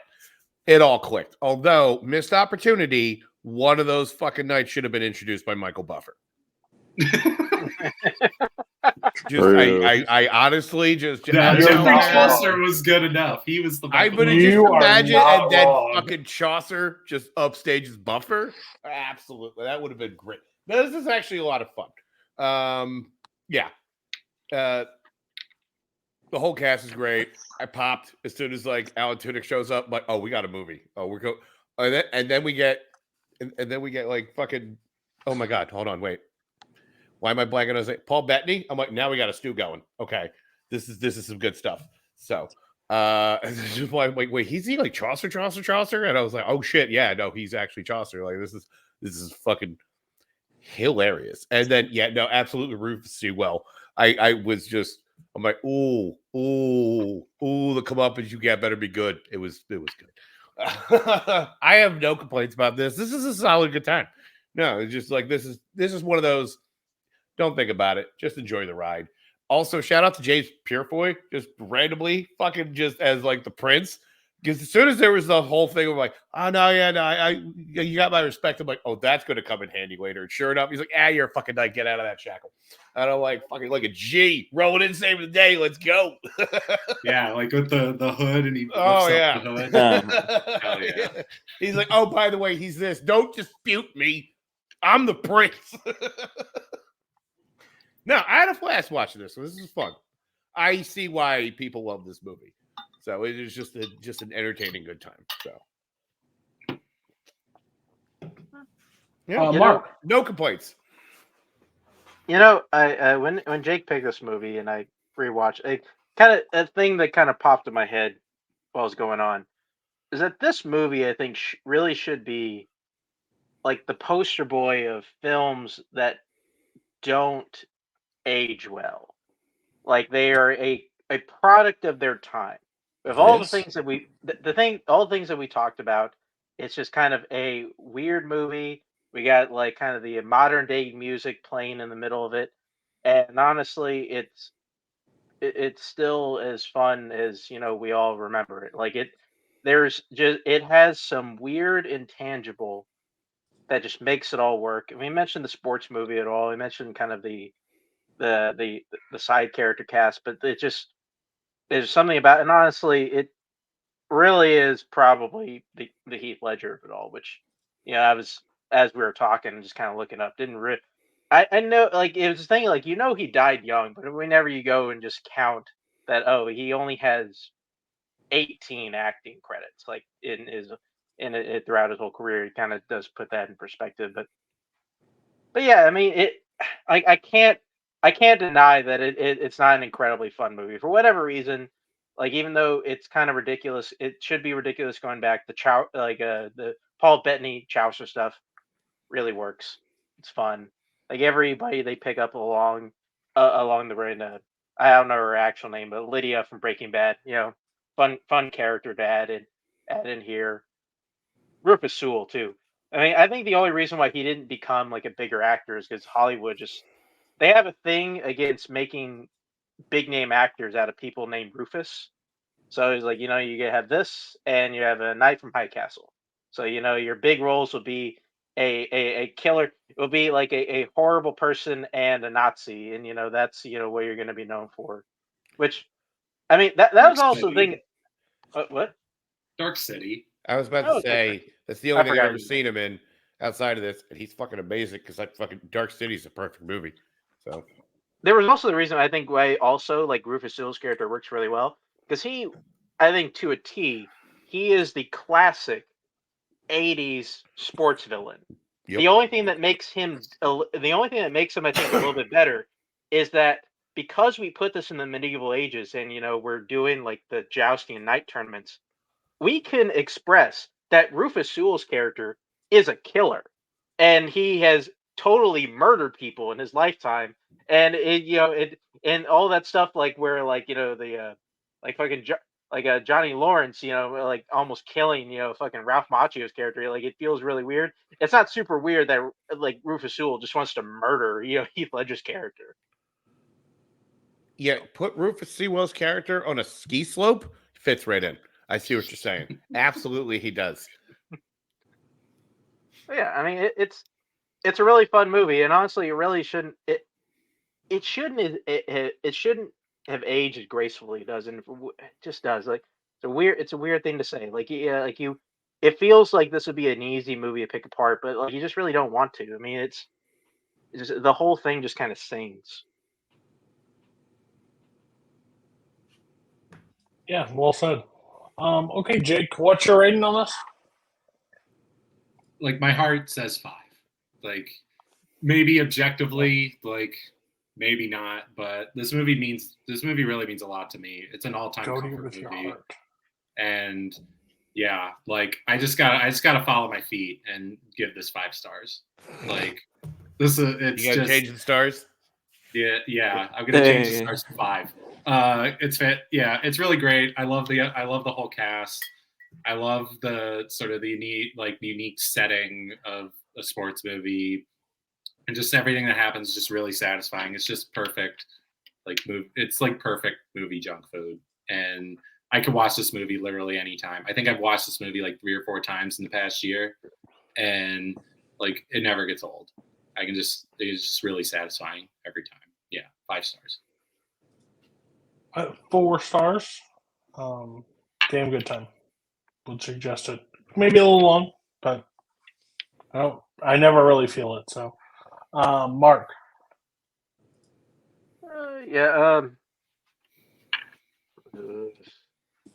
Again, be a good quarter star candidate.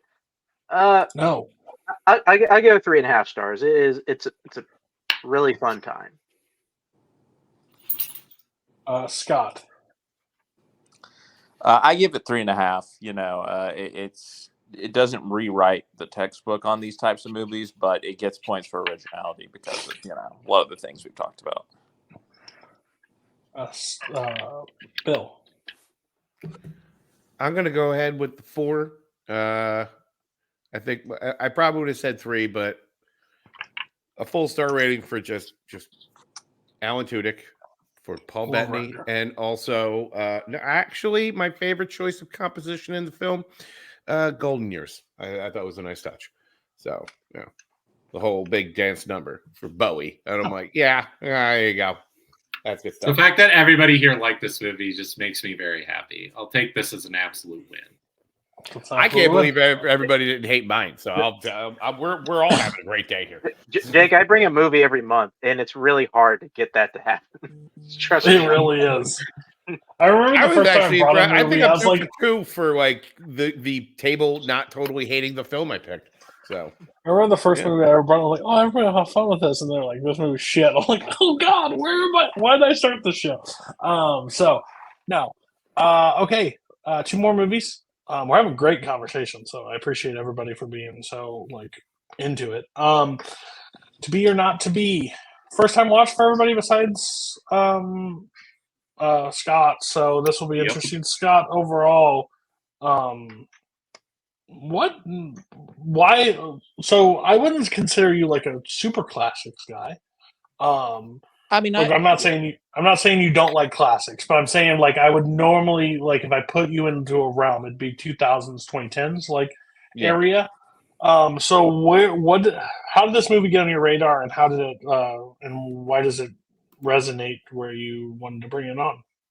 Yeah, I watched it a couple of years ago for a movie watching challenge, and I don't even remember what the theme of the week was. But it was, it was something classics related, I guess. And I just, Ernst Lubitsch is a big director. I do like classics. I'm, probably don't have as big of a basis as some people. Ernst Lubitsch is a big director. I wanted to give him a chance. This is kind of his, seminal work. And I am interested in movies set during this time period, set around sort of the Holocaust and Nazism and stuff like that. I don't know, I find that subject matter has been used in many of my favorite films of all time. So I wanted to give this movie a shot. And I think sometimes I have the problem that other people have with classic comedies of maybe not just finding them as laugh out loud funny as other types of comedies. Of course, I have that problem just with comedies in general. As people know, I don't laugh a lot during movies, but I was struck when watching this movie. Like, I was laughing out loud watching this movie, and in particular, the deeper you get into it, the more the situation like spirals out of control, and sort of the running jokes that keep coming back, like the one Nazi officer who's like, first of all, he's impersonating him. He's like, "Oh, so they call me Concentration Camp Earhart," and he like keeps making the joke like 4 times, and then they meet the actual guy, and he does the exact same thing, and that was killing me. That was my favorite too. And then my other favorite is like the Joseph Tura, one of the main characters, is like trying to in disguise get people to like validate his acting abilities. All the time, and nobody has ever heard of him until finally he does it to that Earhart guy, and he's like, what he did to Shakespeare, we are doing now to Poland, or whatever, which I found to be also a hilarious line. But I just, it's a perfect screwball comedy to me because of the way that the situation escalates, and it just keeps getting more absurd, and people switching each other's mustaches and all this kind of stuff. But it's done in such a effortless way. I think it's not, sometimes I think these types of movies can be like, oh, it's so forced how quirky and absurd and everything it is, but it just feels right. And then of course you add on top of that like the actual depth of the subject matter, and the fact that this movie comes out in 1942, like right in the middle of World War II, right in the middle of all this happening, and takes a pretty bold stance, against Nazism, against hate, against anti-Semitism, I think was a bold choice, obviously, by Lubitsch, and I appreciate all of the satire throughout the movie, and I just think it's right on point. I think it's a perfectly sort of structured comedy. I really enjoy the characters, and it honestly makes me laugh a lot, not just for a classic comedy, but for any comedy. And it even has some like nice emotional moments in the end. Like, I really love when the one guy gets to give his Shylock monologue finally, like, and it has significance to the plot all of a sudden. I was just kind of really blown away when I watched this for the first time, and I understand why it's considered a classic. You're muted. You're muted, Cody. I was thinking this when I was watching it, of the time frame, how crazy it was that when it came out, because you think this movie is like made, a couple years after, or 10 years after, but the fact that it was happening while it was still going on is just crazy. I also did appreciate, because I do think this movie is very funny. Like, there's a lot of classic comedies that just don't work for me. This one was one that actually did work for me. But I also liked how well they peppered in like the real shit that was going on. Yeah.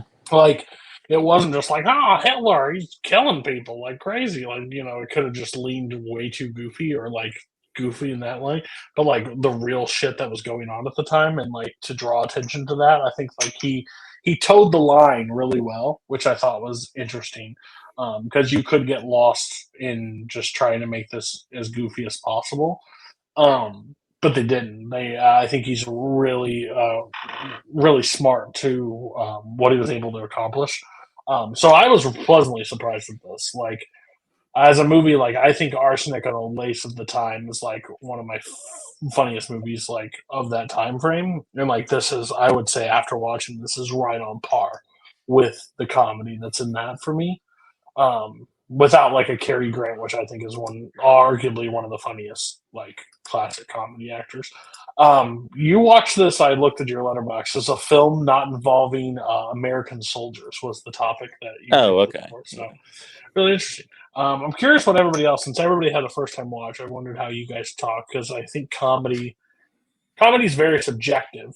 I'd say it's one of the hardest mediums. Like you could either, I could show a bunch of people a comedy and they either stare at it or laugh. Which Scott laughing may mean no one else laughed but me, which would be interesting. So Jake, how'd you take this?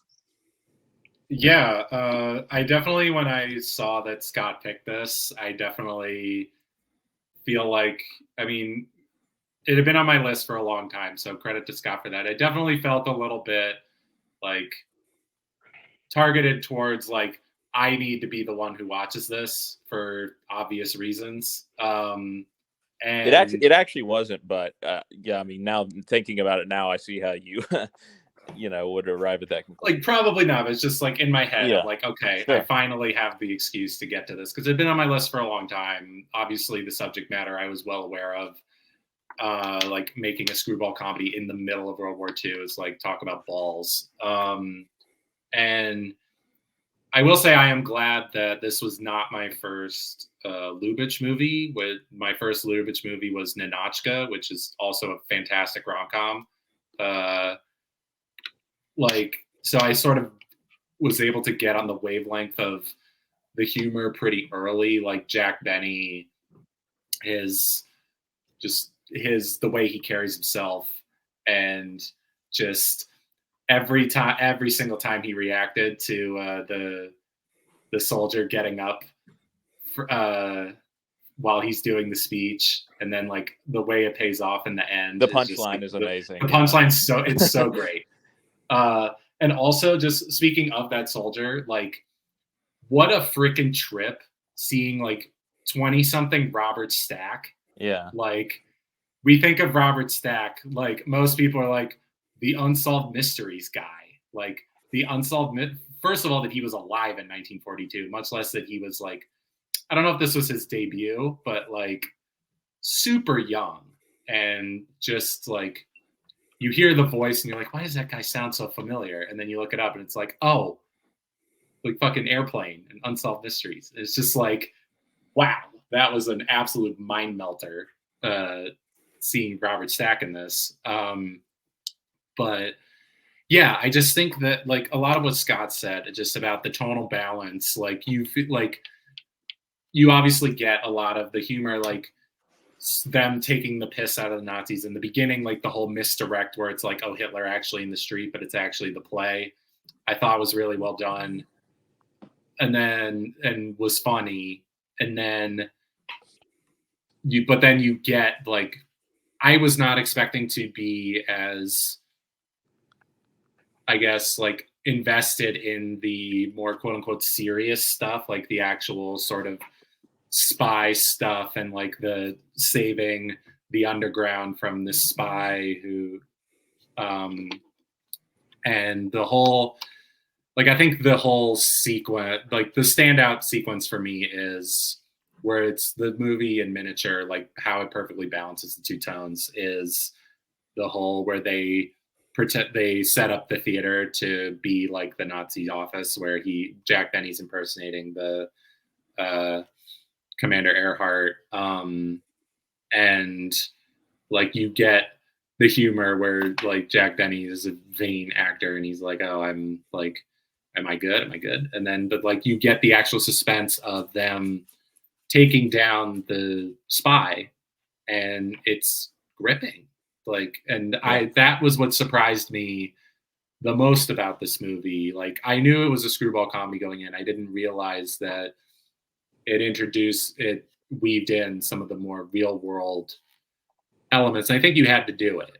I think you had to do it because it wouldn't work if it was just taking the piss out of the Nazis, because you have to, like, with a threat that grave, you have to remind of like, yes, like they can be buffoons, but they did real damage. Like they obviously, like, to say they did real damage is an understatement of the millennium, particularly coming from me.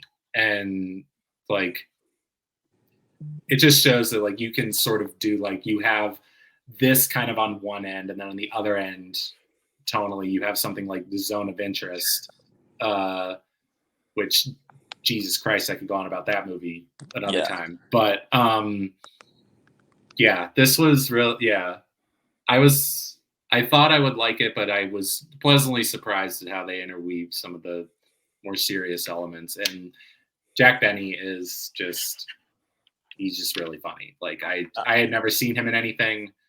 Like I had heard his reputation as be like one of the greatest comedians of all time, and I get it.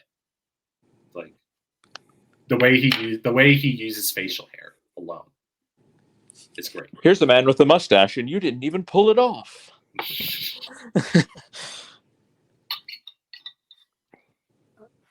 Yeah, sure, I'll go. I gotta tell. I mean, understanding everybody's talking about it. It's in 1942, and I think just at first it did throw me a little bit because it does start off kind of like every sort of classic rom-com you see, like, oh, we're kind of getting into a funny situation. I'm gonna sit here and wait for your husband to come by, and then Poland's getting invaded. And Yeah. like, what the fuck is happening right now? Like, and we're in war. Like, what? This is some weird shit. And then we get into the actual movie, and the actual movie is really fun.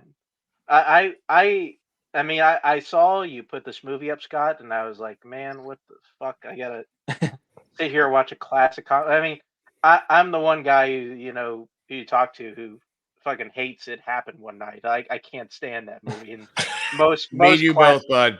Yeah, me and you both. Like I'm just not in the same wavelength with classic comedy. It's just not. It's not it. Like I mean, it's the one I like is like The Apartment, and like that's it. Yeah, who doesn't like that? Yeah. But it's just. But we get into this, and I gotta tell you, it'll be very hard for me to not introduce myself to new people from now on. As they call me concentration camp. So they call me concentration. They really call me concentration camp there.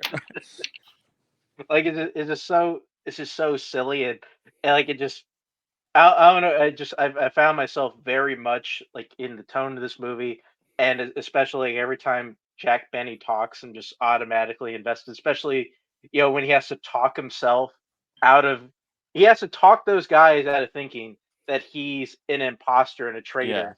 And that was amazing. Like it like that's great.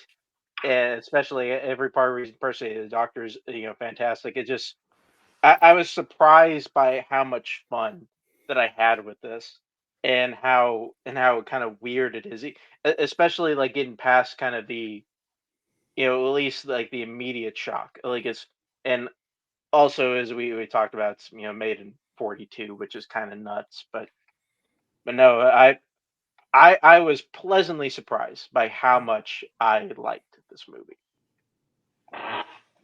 Bill, did you talk yet? I have not. No. Okay. Would you like it? It's fine. It's fine. Okay. I don't know. So along with Mark, that jarring shift in tone partway through the film, where I'm like, okay, well, what's happening here? Oh, fucking Hitler. Cool. Well, this is a whole new film now. So that was cool. I was like, okay, this is where this is going. Wow. And then like everybody else, I was like really surprised this took place in 1942. So I will say Jack Benny's funny, although his character grates to me just a little bit, where I'm like, God, I get he has to be the Star-Lord and do dumb things to move the plot along. I understand that premise, but I also kind of hate it. People like character choices like that drive me a little nuts, where I'm like, he's just got to keep goading, and I'm like, you have what you need. Please shut up. Please stop talking. Like you're gonna fuck this up. And like it's like watching a car crash in slow motion. That having been said, there is some really, really well done. Like there's a lot of tension through the third act of the film, of just like fucking the stakes just keep changing. They're like, oh well, we have it, but oh, he's got duplicates. We got to get back there, but we're gonna need the key. And this fucking general's just sitting in there, and it's just like one thing after another. And so I was really impressed with how that all panned out. I will say him just in the split second realizing I have another beard. Let me check. There's a razor. I'm going to shave this fucking corpse real quick and try to pass this off. I was like, that is some baller thinking. And then him just being in complete command of that room when those guys come in there, and he's like, "Well, I mean, he does look like me, doesn't he? Ah, who knows?" Like that is a fantastic. It's my favorite scene in the whole film. Yeah, it's the best. scene. I love how he just starts it off like, I'm trying to have a conversation with this chap, but he seems He's to be dead. I do love the part like after that when they're going to the airport where just his mustache just falls off and like he just does it. He's just completely oblivious to it, and like just his face when he realizes that his mustache is gone. It's just like, yeah, just again like his use of facial hair. Colonel Earhart's expressions also throughout the movie, because like he just is constantly getting like, first of all, the mustache, both of their mustaches get pulled off, and he's like, how is this possible? And then obviously the end where he thinks that Maria is Hitler's mistress or whatever, and ends up shooting himself. His reaction to that is hilarious too. I will say, if you did like this movie, he has another movie he directed called Heaven Can Wait. It's a really cool, interesting idea of like the guy on the steps of hell, like the entrance of hell, and they're like him having to reevaluate his life. He does a really good job directing that. It's a really good movie. It's just as soon as I saw the plot synopsis, like, can't pass this movie up. This sounds too good to be true. So I watched it. So we'll give star ratings. Scott, where you at? 5 stars. This is really close to my top 100 after this watch. I think it's, one of the better comedies ever, honestly, just from an objective standpoint. Mark. Yeah, I'll stick close to that. I'll give it 3.5 stars. I liked it way more than I thought I would. I'm very surprised. I'm at 4 stars. I thought it was a really good time. I can't wait to revisit it. I think I'll pick up more stuff the second time, and as I go on, it doesn't overstay its welcome too, which I really applaud any movie that can do that. Because back then they didn't wait around. They just told the 9 story. minutes. I'm telling you, that's the magic number. Sweet spot. It really is. Jake. For once, like just in trivia and life in general, Cody and I are 100% on the same page. Oh no. Let's count your blessings, y'all. Like this doesn't happen very often. It's 4 stars. I really enjoyed it. I really appreciated the tonal balance. Like this is like up there with like, it's like today we think of like Bong Joon-ho as like the ultimate master of like balancing tones. It's like this is like a whole different level of difficulty from anything Bong has done, like considering the gravity of what was going on at the time. But it makes me want to see more of his movies because I've only seen the 2. Heaven Can Wait sounds really interesting, especially on the heels of watching a movie that is easily in my top 100 now after a first watch, A Matter of Life and Death. Like seeing so good. So like good. One of the best movies I've seen in a long time. Like it absolutely blew my socks off. But like I want to see more Lubitsch. Like Shop Around the Corner. I've seen the stage version of Shop Around the Corner, like the stage musical version. Like he hits he hits a nerve for me with his comedy. So yeah, 4 stars. And I cannot say anything but A Matter of Life and Death. That movie, Aaron gave it to me, and it's literally one that first time watch flew to a movie that I think is an all-timer. I think it's insane. So if you've not seen it, I highly suggest it. It's one of the movies. Does that come up on Roundtable? It's very good, yeah. I haven't brought it out, but it's definitely one that I'm waiting to bring up. I didn't want to watch it too soon after a rewatch, but it definitely is about that time when I need to watch it again. Bill, did I get your rating? No. No, it doesn't happen often. But once again, me and Mark are in complete agreement. I would give this one 3.5. So while I did find it funny, there was pacing's a little strange just because of the tonal shifts for me. Also, I already have the perfect screwball comedy set in World War II, and then it's Top Secret. And that movie's a fucking marvel. of I a need film. to watch it. Yeah, That's a movie I watch could that, never get too. tired of fucking laughing at watching. Fucking underwater bar fight is like just peak cinema. So That movie is something. Okay. Last movie of the night, I'm pretty sure. I got everybody's rating. Cool.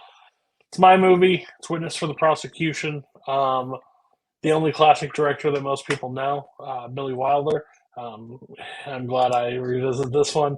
I mean, this movie had me like from Jump Street. Just from, I think you for a good courtroom movie, the lawyer has to be intriguing for me to like gravitate to, and he does. He is absolutely incredible. But I think of how many layers and how like the twists and the turns for this movie it takes. Just I think like Wilder. We all joke about it. He's the only classic director most people in this community like bring up, but I think like he is a master of just not staying in one lane. He makes a great war film. He makes a good courtroom movie. He makes a good rom com. He makes like these movies that are just insane where he's able to go. And this one is no different. Just out of the Jump Street when they like introduce the character and he's coming back from the hospital. He can't take on the court, and him and the nurse just fighting back and forth, and him smuggling cigars. And like, sure, I'll defend you. Like that's fine. Like he doesn't want to take because is he innocent? Like he like asked the easy question, like, "Are you like can I defend you?" And then just as the layers just unravel and where it like leads is insane. Like the ending. Did anybody besides Scott? Did anybody see this movie prior? Yeah, I've seen it. Okay, perfect.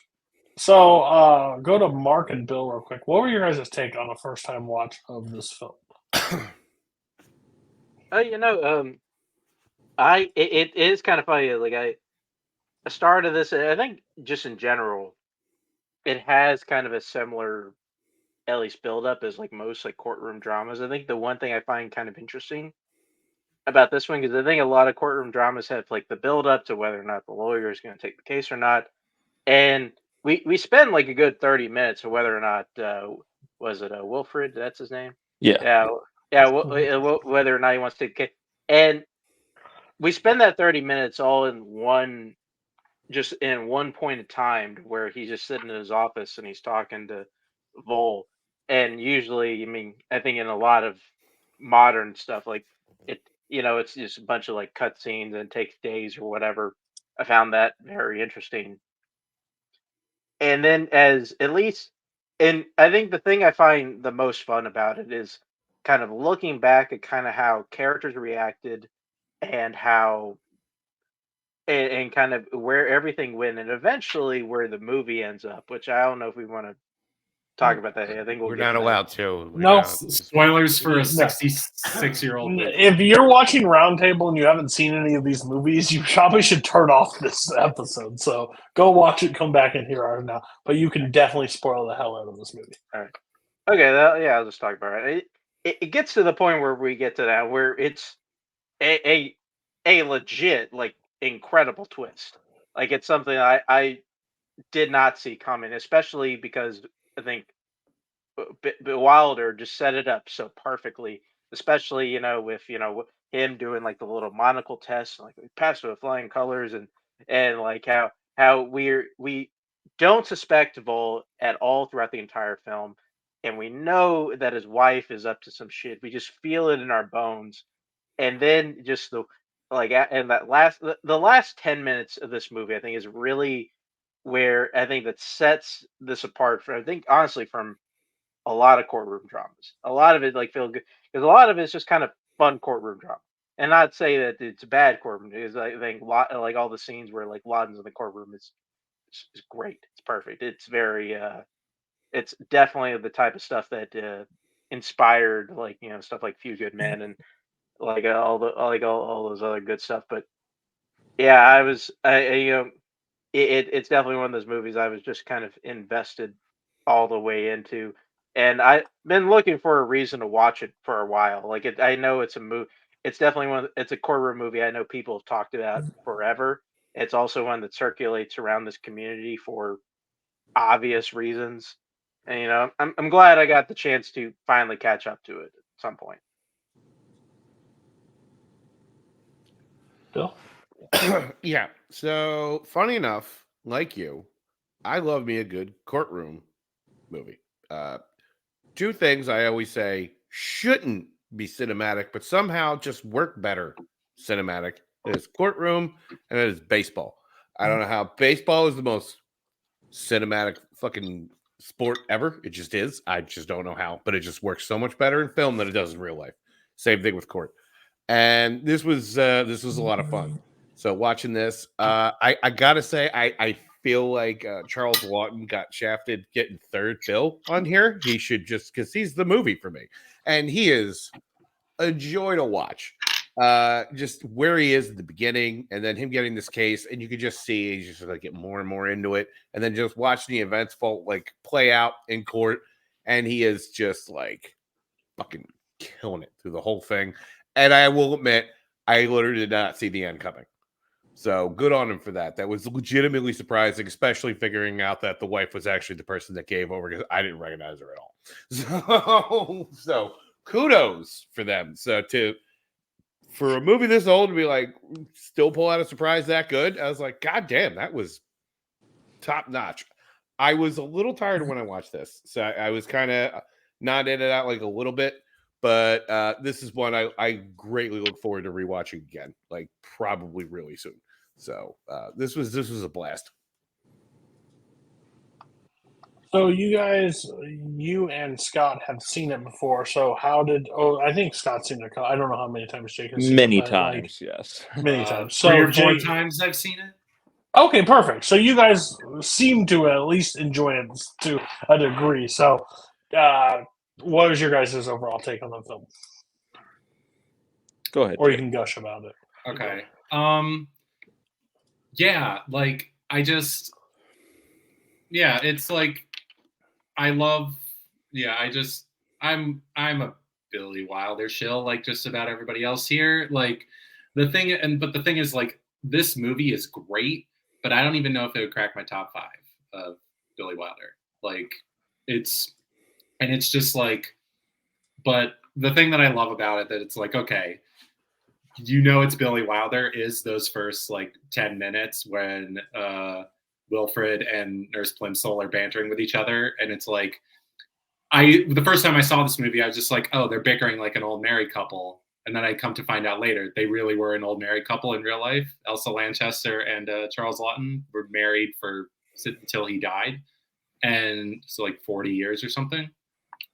And like you feel it. And it's just, you're immediately invested, and you're laughing at this, and then you get to the case, and you're like, and then you're immediately intrigued, and you're like wondering where that's going. It's just the tonal shift just works so well with the writing there is just expertly done by Wilder, when you go from the bantering, and even like throwing in the banter in the middle of like him learning about this case, where it's like he's just like, you get like the slapstick bit where he's like going up and down the stair elevator. It's like, that's just like some straight up slapstick, and so you wouldn't expect that in like a courtroom movie, but it's like when Billy Wilder's involved, it's like, oh, you're gonna get something like that, and it really works. And yeah, people have really heaped a lot of praise on Charles Lawton, and rightfully so. I mean, this is a guy, it's like, I haven't seen a lot of his work. I think the first time I ever saw him in anything was Spartacus, which Spartacus is fine. But then like I saw this, and I just was absolutely bowled over. And then by just like how commanding he is. I think it's his voice. Like his voice is just this incredible tool that he uses. Just he's one of those guys who has a timbre. It's like people talk about timbre, but like where the R is before the E. He just has this incredible voice that he wields throughout the movie. Like his disdain for like everything around his health, but then it's like the forcefulness of like the way that he defends Vol in court, just the way he dresses down the the housekeeper, Janet, which another part, like a lot where the humor comes in, just her accent alone is almost like a joke because it's so Scottish, like the most stereotypically Scottish accent you can think of. And it was wild. Like I went back like recently, I've gotten into some Universal Monsters stuff, and she's in Invisible Man and Bride of Frankenstein, that actress. And it's like, it was like a thunderbolt because I had seen Witness for the Prosecution multiple times before that. I was like, oh my God, this lady. And Una O'Connor, I believe is her name. But yeah, I love, just the way that it flows, just every little morsel that's given out with the story of how everything unfolded. And I think a lot of credit, I think people give Charles Laughton a lot of credit. I think a lot of credit also has to go to Tyrone Power, because I think the first time I saw this movie, like I really wanted to believe he was innocent. Like he's just very charismatic. He's very like, he's very charismatic, and he's just is somebody you want to root for. Like, and he I plays think very helpless for most of the film, like which like is what ropes you in. Yeah, and like he reacts like an innocent person would. Like he's just like just the character is just an incredible actor. Which is why the ending is so great, because it's like he just turns on the like smarmy villain persona. Like it's like he's flipped, like it's a complete flip. It's like Edward Norton in Primal Fear. Like it's that sort of character type. And I honestly wonder if that was kind of an inspiration. Witness for the Prosecution was an inspiration for Primal Fear, because it feels like a descendant of it. But yeah, like I think he's the reason the movie works as well as it does, because you need to believe that this guy is innocent before you have the rug pulled out from under you. And I think that's the movie. I think that's the movie's magic trick, is Tyrone Power. Even though Charles Laughton sucks up all the gravity of the room with his presence as well. Like, yeah, this movie's a blast. Yeah, I mean, this is in my top 40, I think, on my top 100. It's one of my favorite movies. It was one of like the first movies I watched, honestly, when I was like getting into movies, so to speak. And it's always one that like my love for it has never waned. I think it's one of the classic movies that you can show to anyone, whether they like classic movies or not, and they're gonna like just be entertained by it, because it is just a courtroom pot boiler, right? Which, heck, we have one that's nominated for Best Picture this year, right? So they're still making these movies and people are still enjoying them. But yeah, this is just a perfect example of the genre. Like all the pieces, all of the characters are great. Obviously Charles Laughton.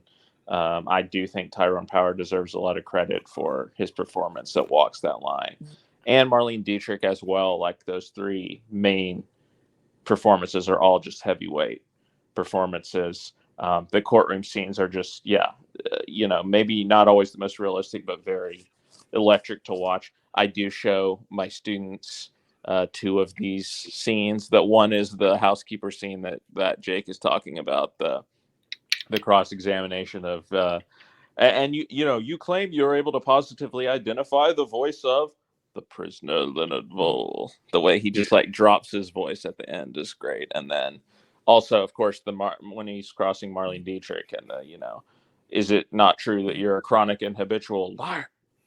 That's also a great cross. So I have studied this movie. I love this movie.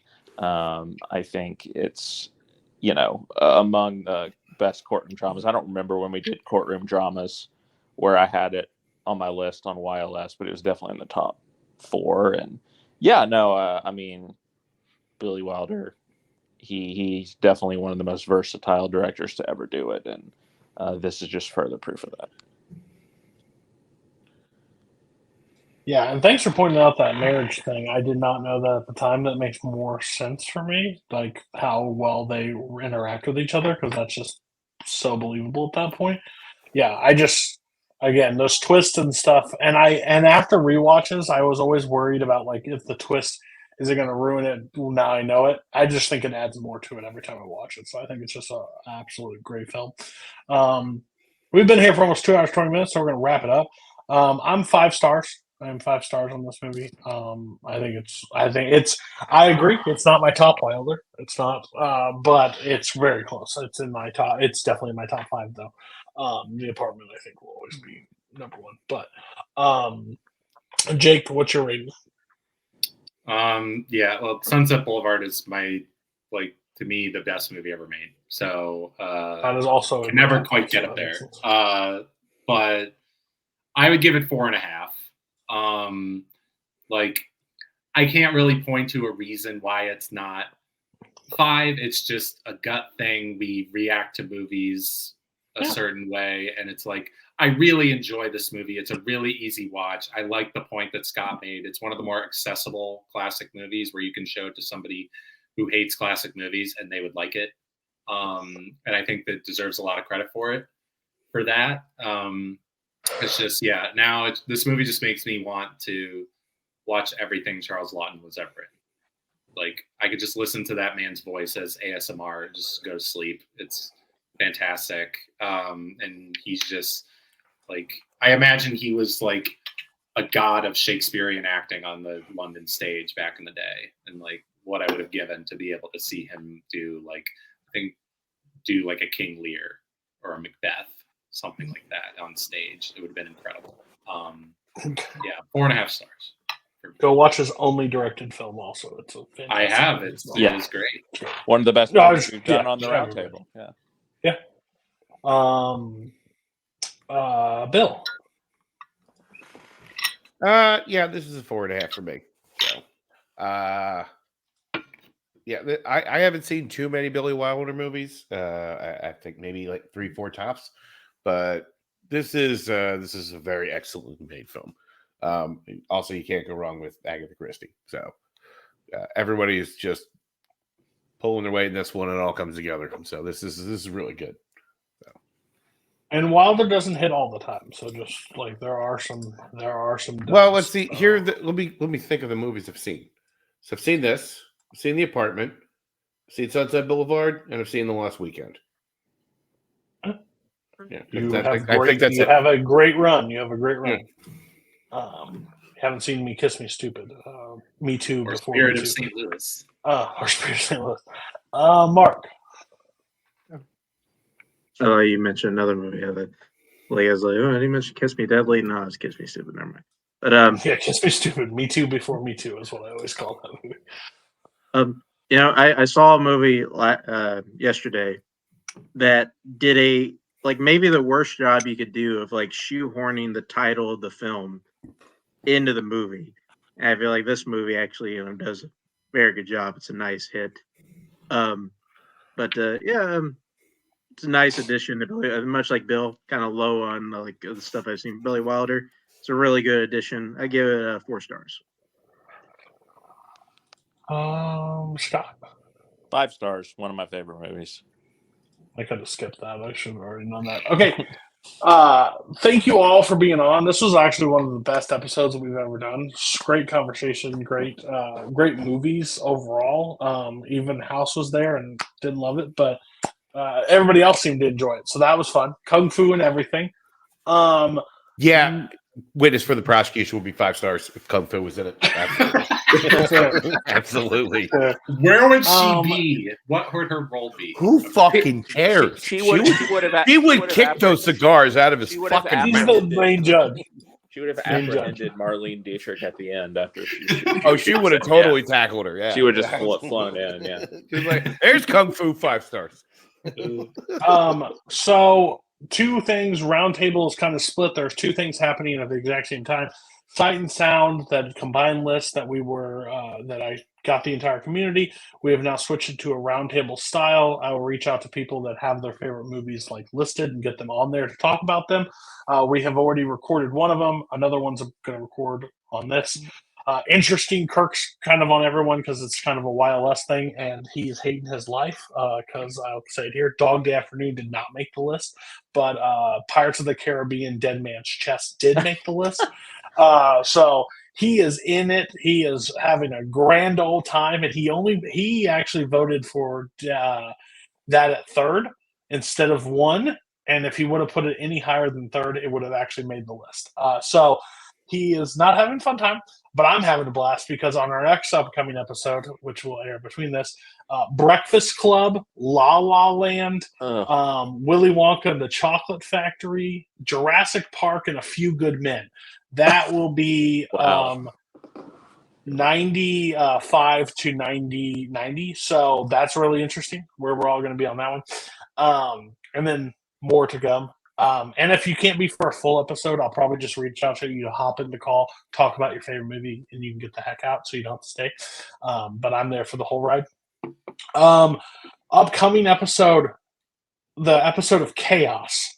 Mark has not submitted his movie, so if you want to announce it now, you can. But we have Kaiser, Nazario, Barr, me,